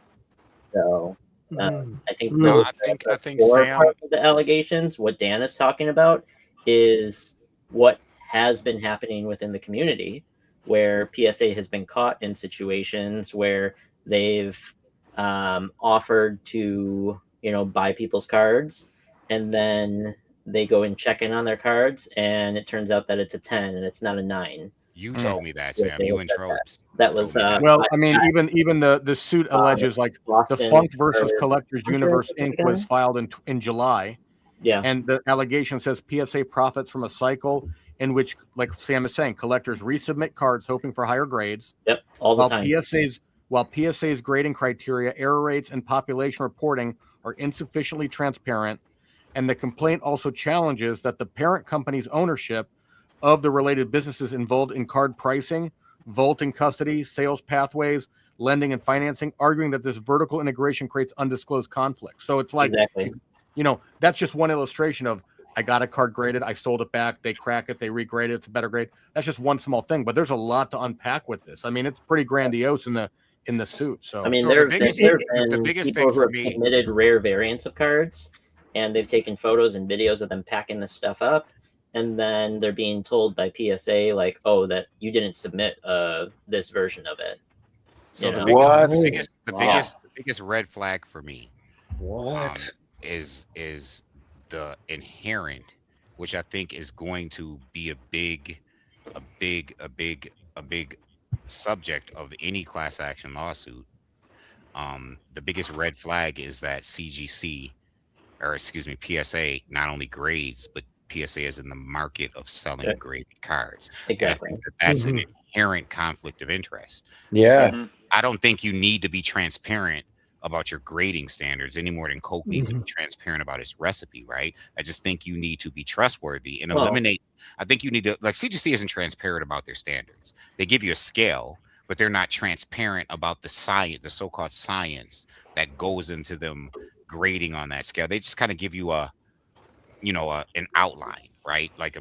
But you have to go pay for grader notes, and even when you pay for grader notes, and it's a sliding scale-ish, like a 10 or like a 9.8 means something for this, but like in the case we just talked about last week where Absolute Batman all came out with defects, well, now that's the new 9.8, so they moved the goalpost, even though by quality standards a color break increase should never be a 9.8.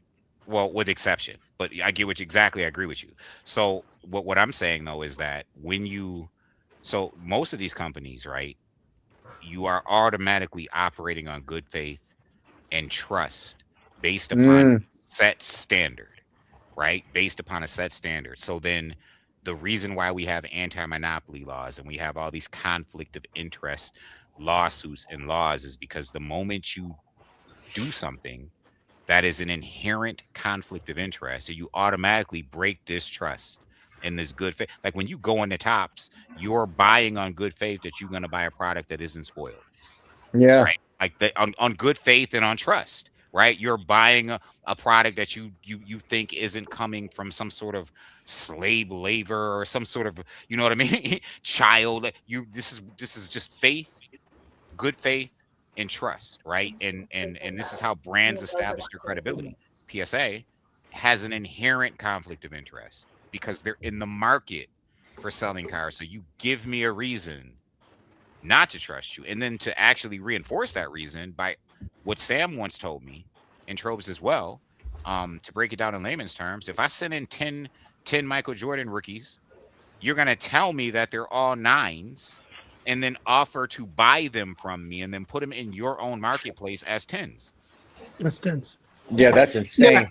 Yeah. It's like right. You put in going for a slab, it comes back an 8.5. You're like, fuck, no. Then they're like, hey, listen, we'll give you so much for it. And you're like, well, yeah, I don't want an 8.5. That was going to be a 9.2. Then they turn around that same book and sell it as a 9.8.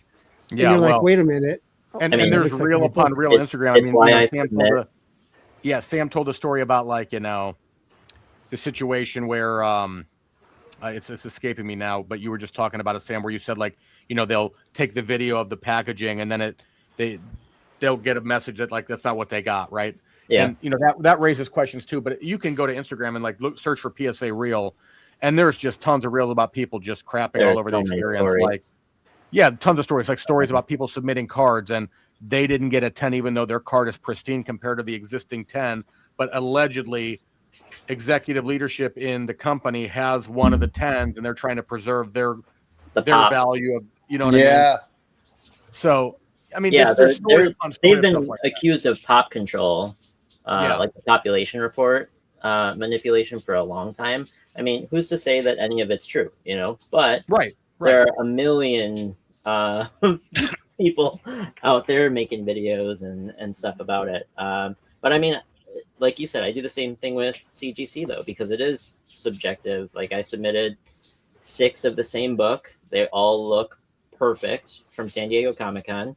I got my grades back today. They're shipping back to me. One of them's a 9.9. So, like, what makes one a 9.9 versus the other 5 that are 9.8s? So as you know, CGC does not. No. In 9.9, what is it? What does CGC do? They don't put notes anything over a what? 9.4 or a 9? A 9.6. A 9.6. They don't notes, right? They give notes on 9.6s. Okay. Yeah, really? you get some notes on 9.6. Yeah. I think 9.8 and above you don't get notes. Yeah, 9.8 above you get notes. Now, Sam. So you get those books back, right? And I could see you actually lining them all up and studying them front to back, identical, and going, "Why is this a 9.9 and this is a 9.8? Why?" Right? I mean, there has to be something that it's like, oh, I get it because of this little nick on this corner and this one doesn't have it. That's why. So there's got to be a thing. It's going to be interesting to see them because they were all super sharp, cornered foil, Absolute Batman 1, J. Scott Campbell's. So foils are tough though. I'm excited to see. I think foils are easier to get the 9.8 because they are hard stock, and it's you know. Yep. So is it a small scratch on the foil? Is it what is it? It's going to be interesting. I'm okay with that, Peter. I'm okay with that. There's so much money in PSA that this is why it's a big deal. Cards are so much bigger than comics. Yeah. So much bigger. And the difference between, like, I have a pretty substantial Pokemon collection, right? Some of the cards that I was buying in the mid 2000s when Pokemon was not popular at all, kids were playing, you know, families were still collecting, but some of those cards are so low on the population report that if you get a 10, it's one of like 10 to 13 of them graded that hit a 10. Right there, and Peter. You go from a maybe raw, what they're selling for a couple $100 to $20,000 if it hits the 10. Like, Jesus, that there's such a huge amount of money in the card hobby. So there's a couple of misconceptions when it comes to grading that a lot of people don't take into consideration. I didn't when I started grading books, and many of us still do, especially if we're selling. And first of all, I want to give everybody a fair warning, right? Steer clear of and stay away from any company that cares about its aftermarket. Like, if Marvel Comics cared about its books aftermarket, I wouldn't order Marvel Comics, right? Like, because you're going to operate shady. You're operating shady from the onset. Think Ticketmaster and Live Nation. Right. PSA cares about its aftermarket, so of course PSA was going to get itself in some trouble. They care about pop control. They care about the value of their grades on a card aftermarket. So of course you're slippery slope. That's one thing. Two, when it comes to grading books, the average grader, the best of us, we don't open up the comic and grade every page. We don't check the digital code to make sure that the digital code hasn't smeared or that too much heat has caught it to stick or rub off on another page. We inspect the outside of the book. Graders inspect every page. Every page in the book, graders inspect. If there's a crease in a page, that might knock make one book a 9.6, and not like, and you don't see it on the outside. On the outside, when you're looking at the case, you're like, why did this only get a 9.6 and it looks like a 9.8? But there's something perhaps inside the page. Well, in that case, they better put the notes in for 9.8s. Why don't they put a note of you have a 9.8? They don't give you every note either. That's the thing. Like, they don't give you every note. I've had plenty of 9.6s come back, no notes. Yeah, and so here's the other thing. There is something to be said about sending in 10 copies or 15 copies of the same book. From a human perspective, it allows you to get a better grade because I have the exact book 10 times over to compare it to.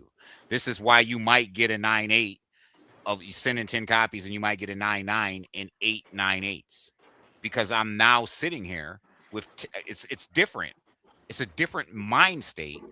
Even if I have a grading standard, when I go in with one copy of a book and I got to sit down and I got to grade it.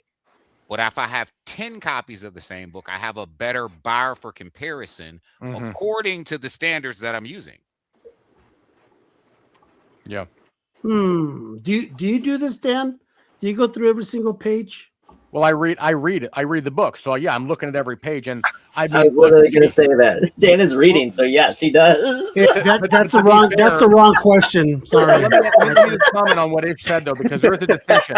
Me reading the book. I'm such a fucking moron. Well, I'm not trying to be smart, Caesar. I'm not trying to go back. Yes, you were, Dan. Yes, you were. No, I'm not. Yes, you were.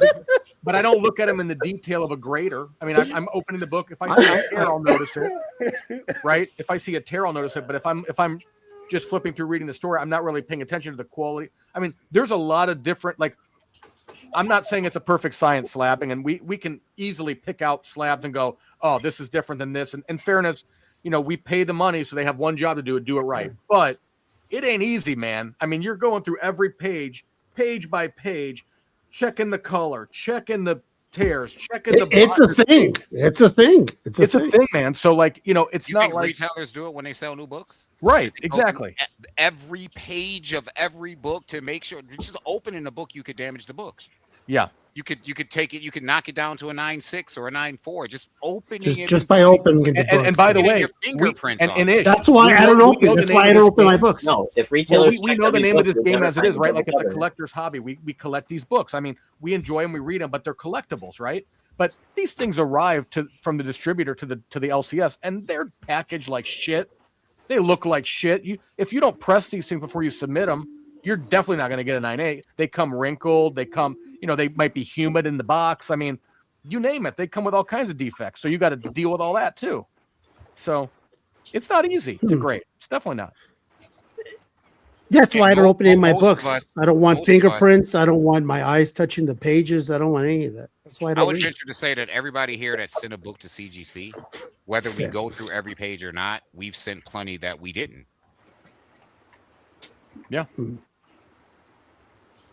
There you go. And Peter's like, I've got many damaged books. How many up and coming pressers press and melt the hell out of a fucking digital code? Oh yeah. Like, just melt that shit. Book ruined. Now, you know what I mean? that's probably my homeboy Joey over here. You know, it's sometimes if you're getting a book, you're like, oh, it looks good, and you just send it off, and it comes back restored or Staples this, and you're like, fuck, how do I miss that? Right? It happens unless you're like Pete and he's OCD and he's looking at every single staple and every single but I mean, like a C1 color touch, you're not going to find that unless you get a black light on that thing. Yeah, but if it's vintage, even if I mean, I put a black light to a book that I had that was resto. I couldn't find it. Right. I couldn't find that. I was looking. I'm like, why is this a purple label? It says light color touch on cover. I'm like, I don't see it. What do you see that I don't see? I had a guy, Sam, you know him. You know this person. Name begins with a J, ends with an L. 4 letters. I gave him a book. Gave it to him as a gift. A Boy's Number 1. and he was upset with me because he's like, I put a light to it and it's restored. I'm like, okay. It was a gift. It's free. What the hell? Hold on. Who the fuck is restoring a boys number one? Boys number one. Were stuck together. No. So I bought both of the books. I had 2 copies. I bought them both off of the nasty son of a bitch. The day they came out, right? Wasn't restored. I'd never done anything to them. I bought them from the comic store, Queen City Bookstore, Sam. Right?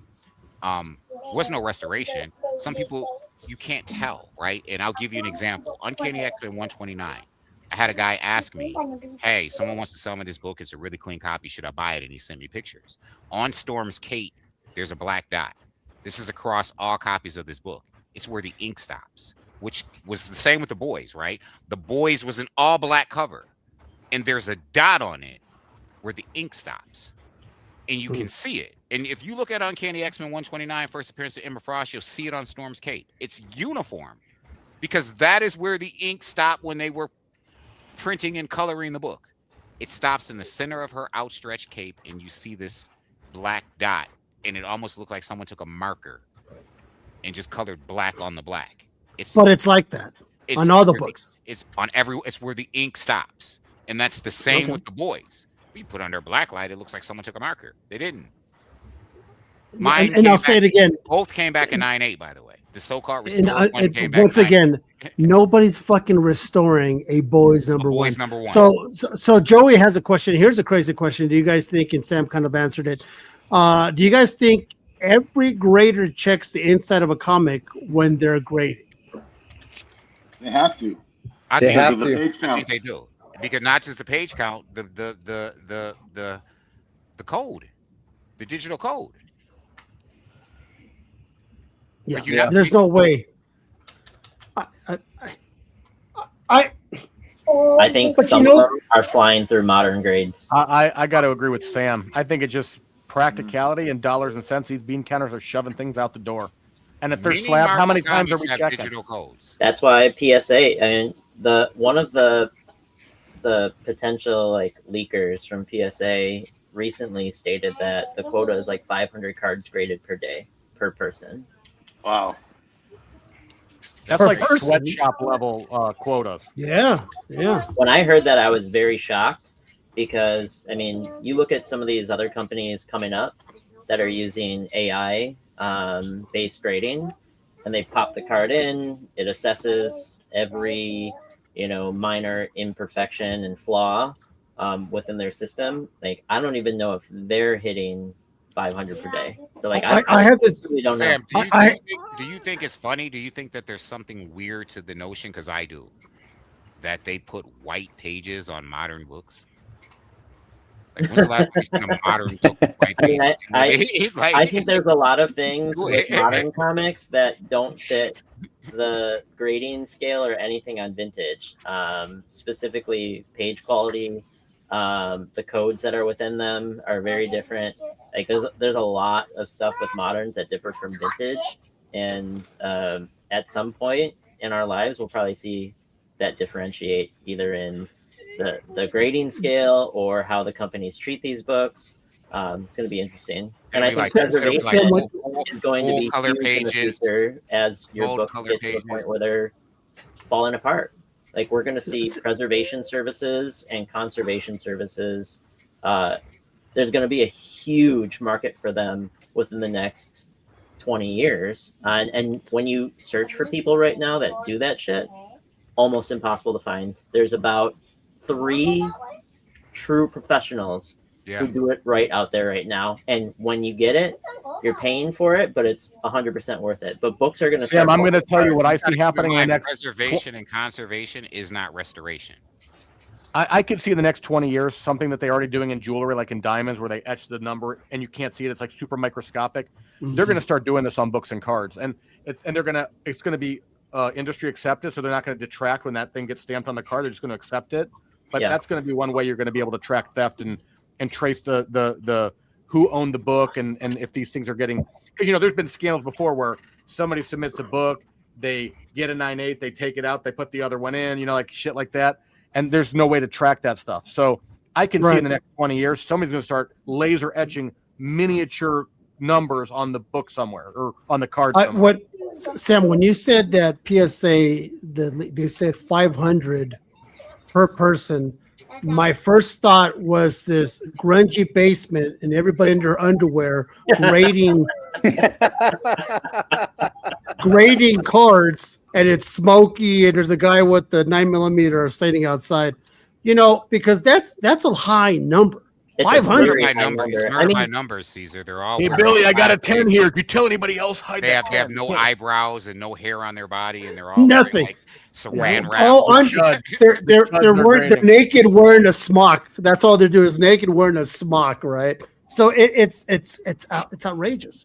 Yeah, but I think there was if you want to look deeper into it, there's a guy who's been. I mean, his videos are amazing, exposing so many different potential things happening in the card industry. His handle is Boston Card Hunter, and the PSA source one is the first video on there, and I was astonished. I'll tell you, like, I was at San Diego, and there was a grading company that had literally a mobile truck outside SDCC, and they're one of the biggest up and coming companies, so much so that their turnaround times have been impacted because they're one of the best alternatives. They're tag grading, TAG, and he walked me through their entire grading process because they were doing grading on site for cards, and it was just cool that there was that level of transparency. AGS is another company that they'll be acquired by PSA in 2 years. They had a couple things happen that I think a couple non-valid cards went through the grading, but they grade all with AI, and when you watch their videos and see their process for grading, it's pretty amazing to see what it does. I don't know if I just get this vision of an AI robot taking your card and bending the fuck out of it. So it's like you should watch the video because it's very interesting. Cards are easy. We've had this conversation before where could you AI grade a comic? Sure, but there's so much involved in that to open up every single page and scan it. It's easier to AI a card. It's easier to AI a card, and it's easier probably for a human to grade a comic. But the AI card grading process, when you watch the videos, you're like, well, this kind of just makes sense. Yeah, but I think that a human could grade a comic with AI glasses. I mean, you're not wrong. I mean, they could probably blow right by it more than whatever they're doing. I mean, with wearing gloves and all that stuff. And I don't listen. Do you guys think that PSA is still going to be around at all when you grade a comic? Actually, Sam mentioned that 500 quota a day per person, and we just blew over the fact that inherently that compromises quality control. Oh yeah. 100%. You have human error. If I'm tired, sure. I had an argument with my wife. Lunch is coming up. Lunch is coming up. I just want to get the fuck out of here. I get it. Well, and think about that. So when you watch the process as your books go through grading, you've got the grading that could be at 500, but then you hit the quality control stage, right? How many books do those people have to look at per day? And that's why you get some of those weird issues slipping through. Your slabs are all messed up. I've had CGC recently damage a book of mine. Mark had a whole bunch of books show up and they were all messed up. Oh yeah, we should have taken a video of that, Mark. So we could have done a reaction video to your spin. You know, Mark. As a matter of fact, Mark. Funny you say this. I told Joey, Mark, your situation, and he was like, "Well, what do you mean? It's almost like the bubble burst the seam, right?" Yeah. So what we're talking about for Lee and Joe. So Mark got back. So hey, fellas, I gotta go. Oh, good. See ya. Ish. I gotta go. All right. So what if you guys don't know? So we live in New Mexico. Me and Mark, actual Joe as well, my buddy Joey. Yeah. And when we get books shipped from CGC or anywhere else that's not in our elevation, the books come with a bubble in the middle. I because of the increase of altitude of elevation. So we had a comic book night here at my house, and Mark was here, my buddy Joey, and he you know, he's the one that brought it to my attention, and he brought the book, and you could spin it, and it spins on a flat surface. Okay. Wow. So we recorded it, and I got my little drill, and I got the tiniest bit, and I drilled a tiny little hole in the corner.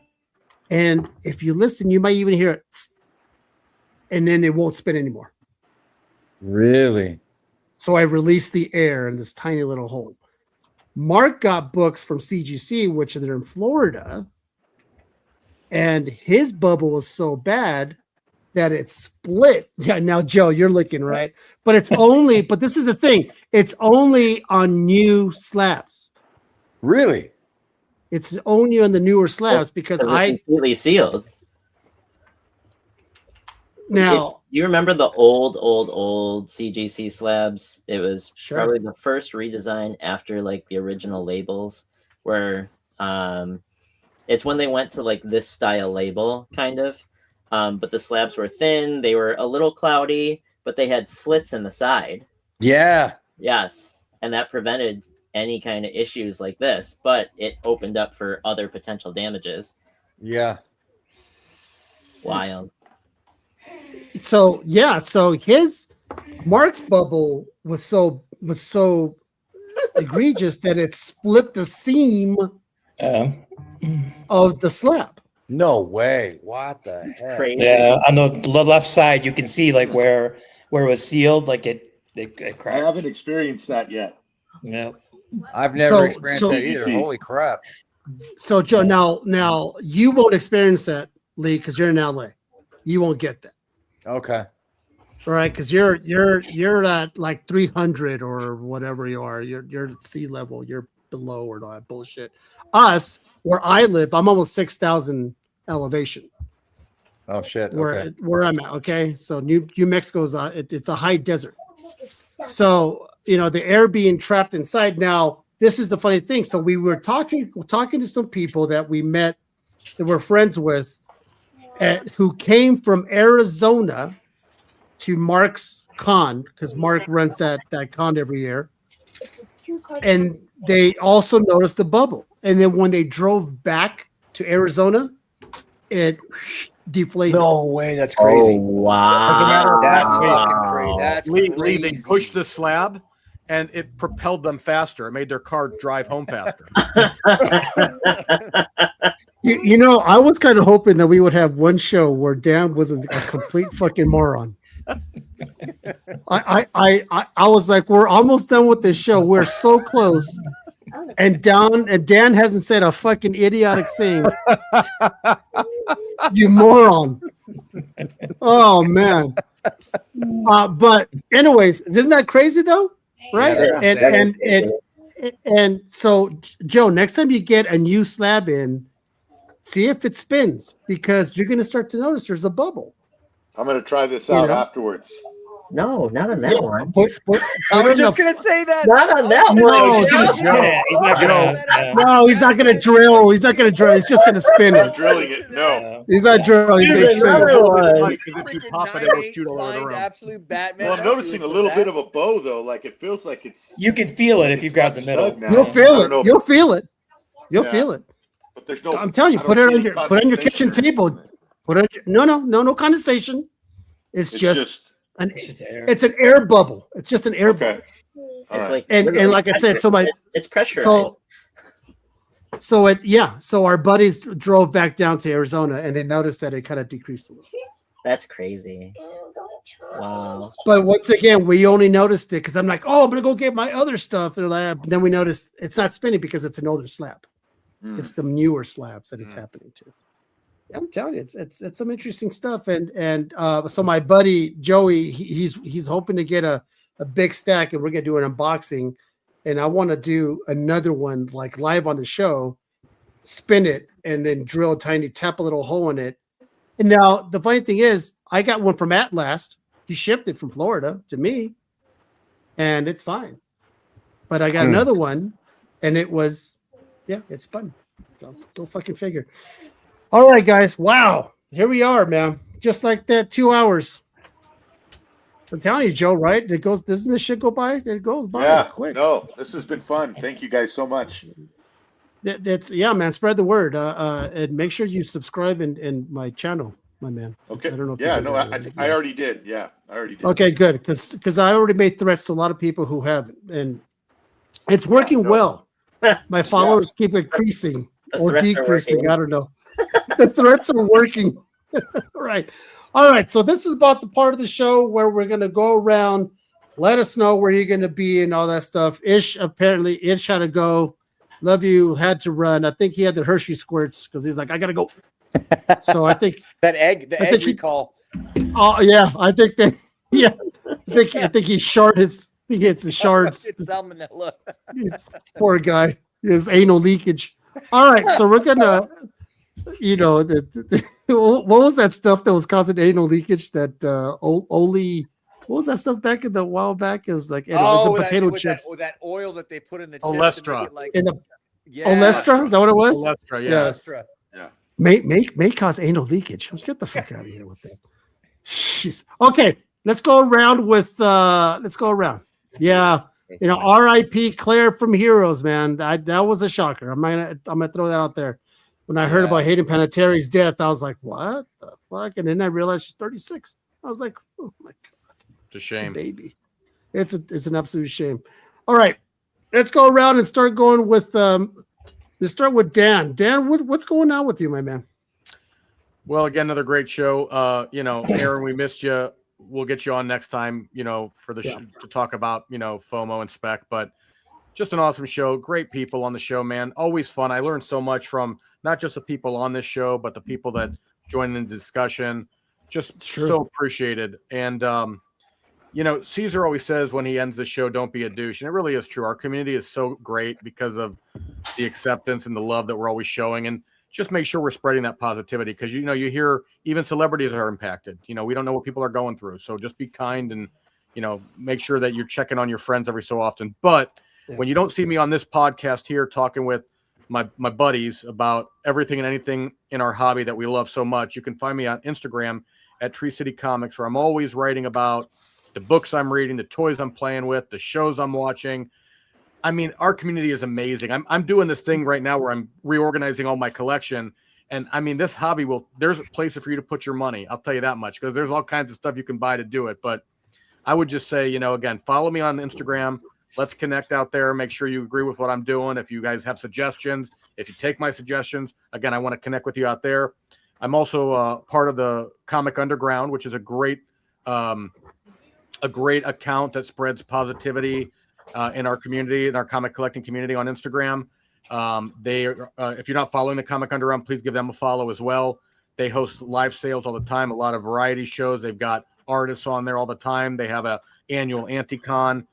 Just a great group of folks.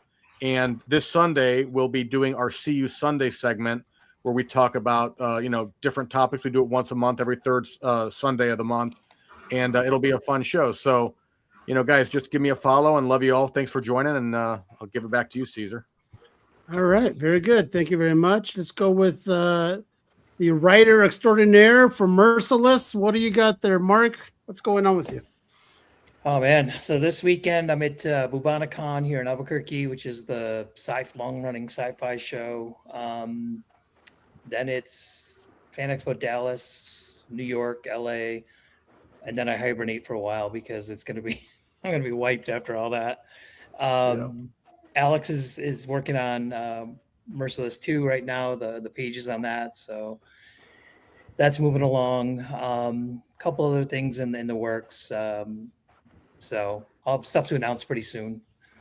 But otherwise, I'll be doing about 5 more shows and then taking a break for the remainder of the year. All right. Good for you, man. All right, let's go with Sam. What do you got going on? Well, first, I just want to say thank you. It's always fun hopping on here. When I work a really long day, I drive right home and I hop right on here. There's no better way to decompress from a long day than shooting the shit with some of the best people in the community. Please continue to share up the stream, as we continue to build our followers. and I appreciate everyone who's very active in the chat. It's been a blast. You can find me at Comic Sam Collects on Instagram. We have some huge news coming from my exclusives group, Sequential Art Comics. New York Comic Con is going to be a very big show for us.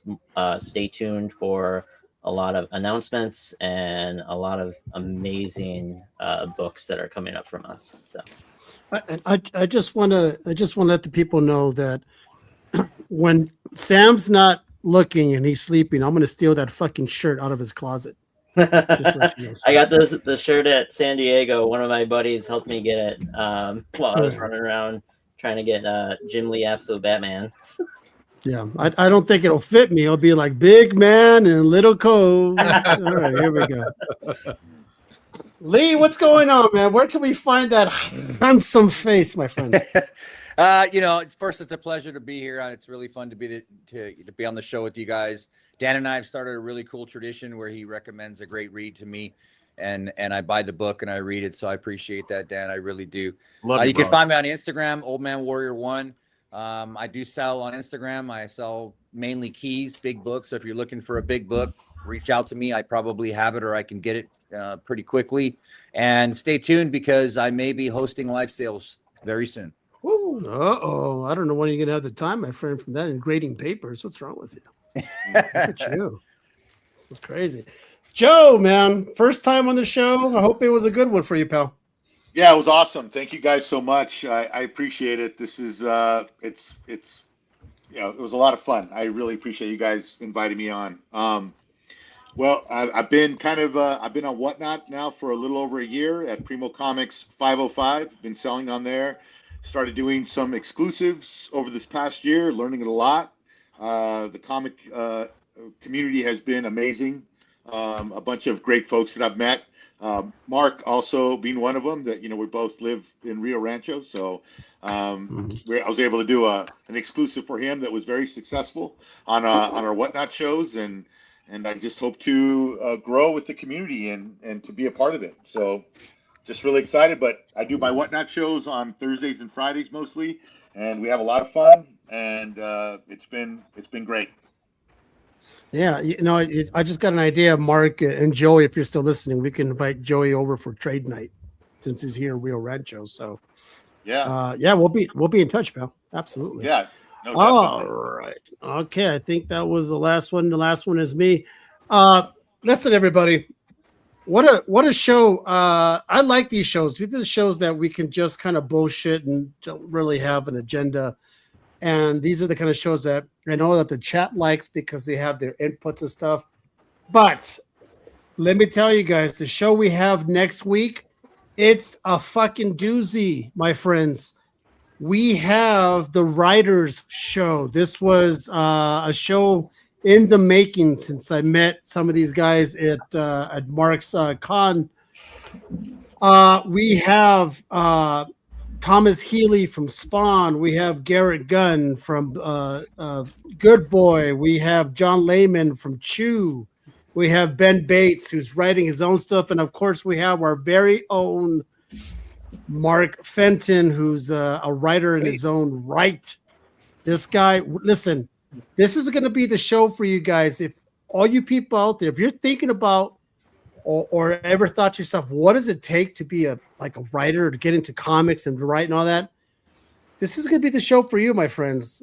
Come into the YouTube channel, throw out your questions, and we're going to, they're going to do everything. And now it's going to be like wrangling cats. I have a little bit of experience in this. That's a lot of dudes on this chat. So we're going to get as much as we possibly can, but that's a lot of talent in one night. So everybody, as I always say, don't be a douche. Catch us next week. And man, let's go ahead and let's get it next week. Other than that, see you guys. See you next week. Love you.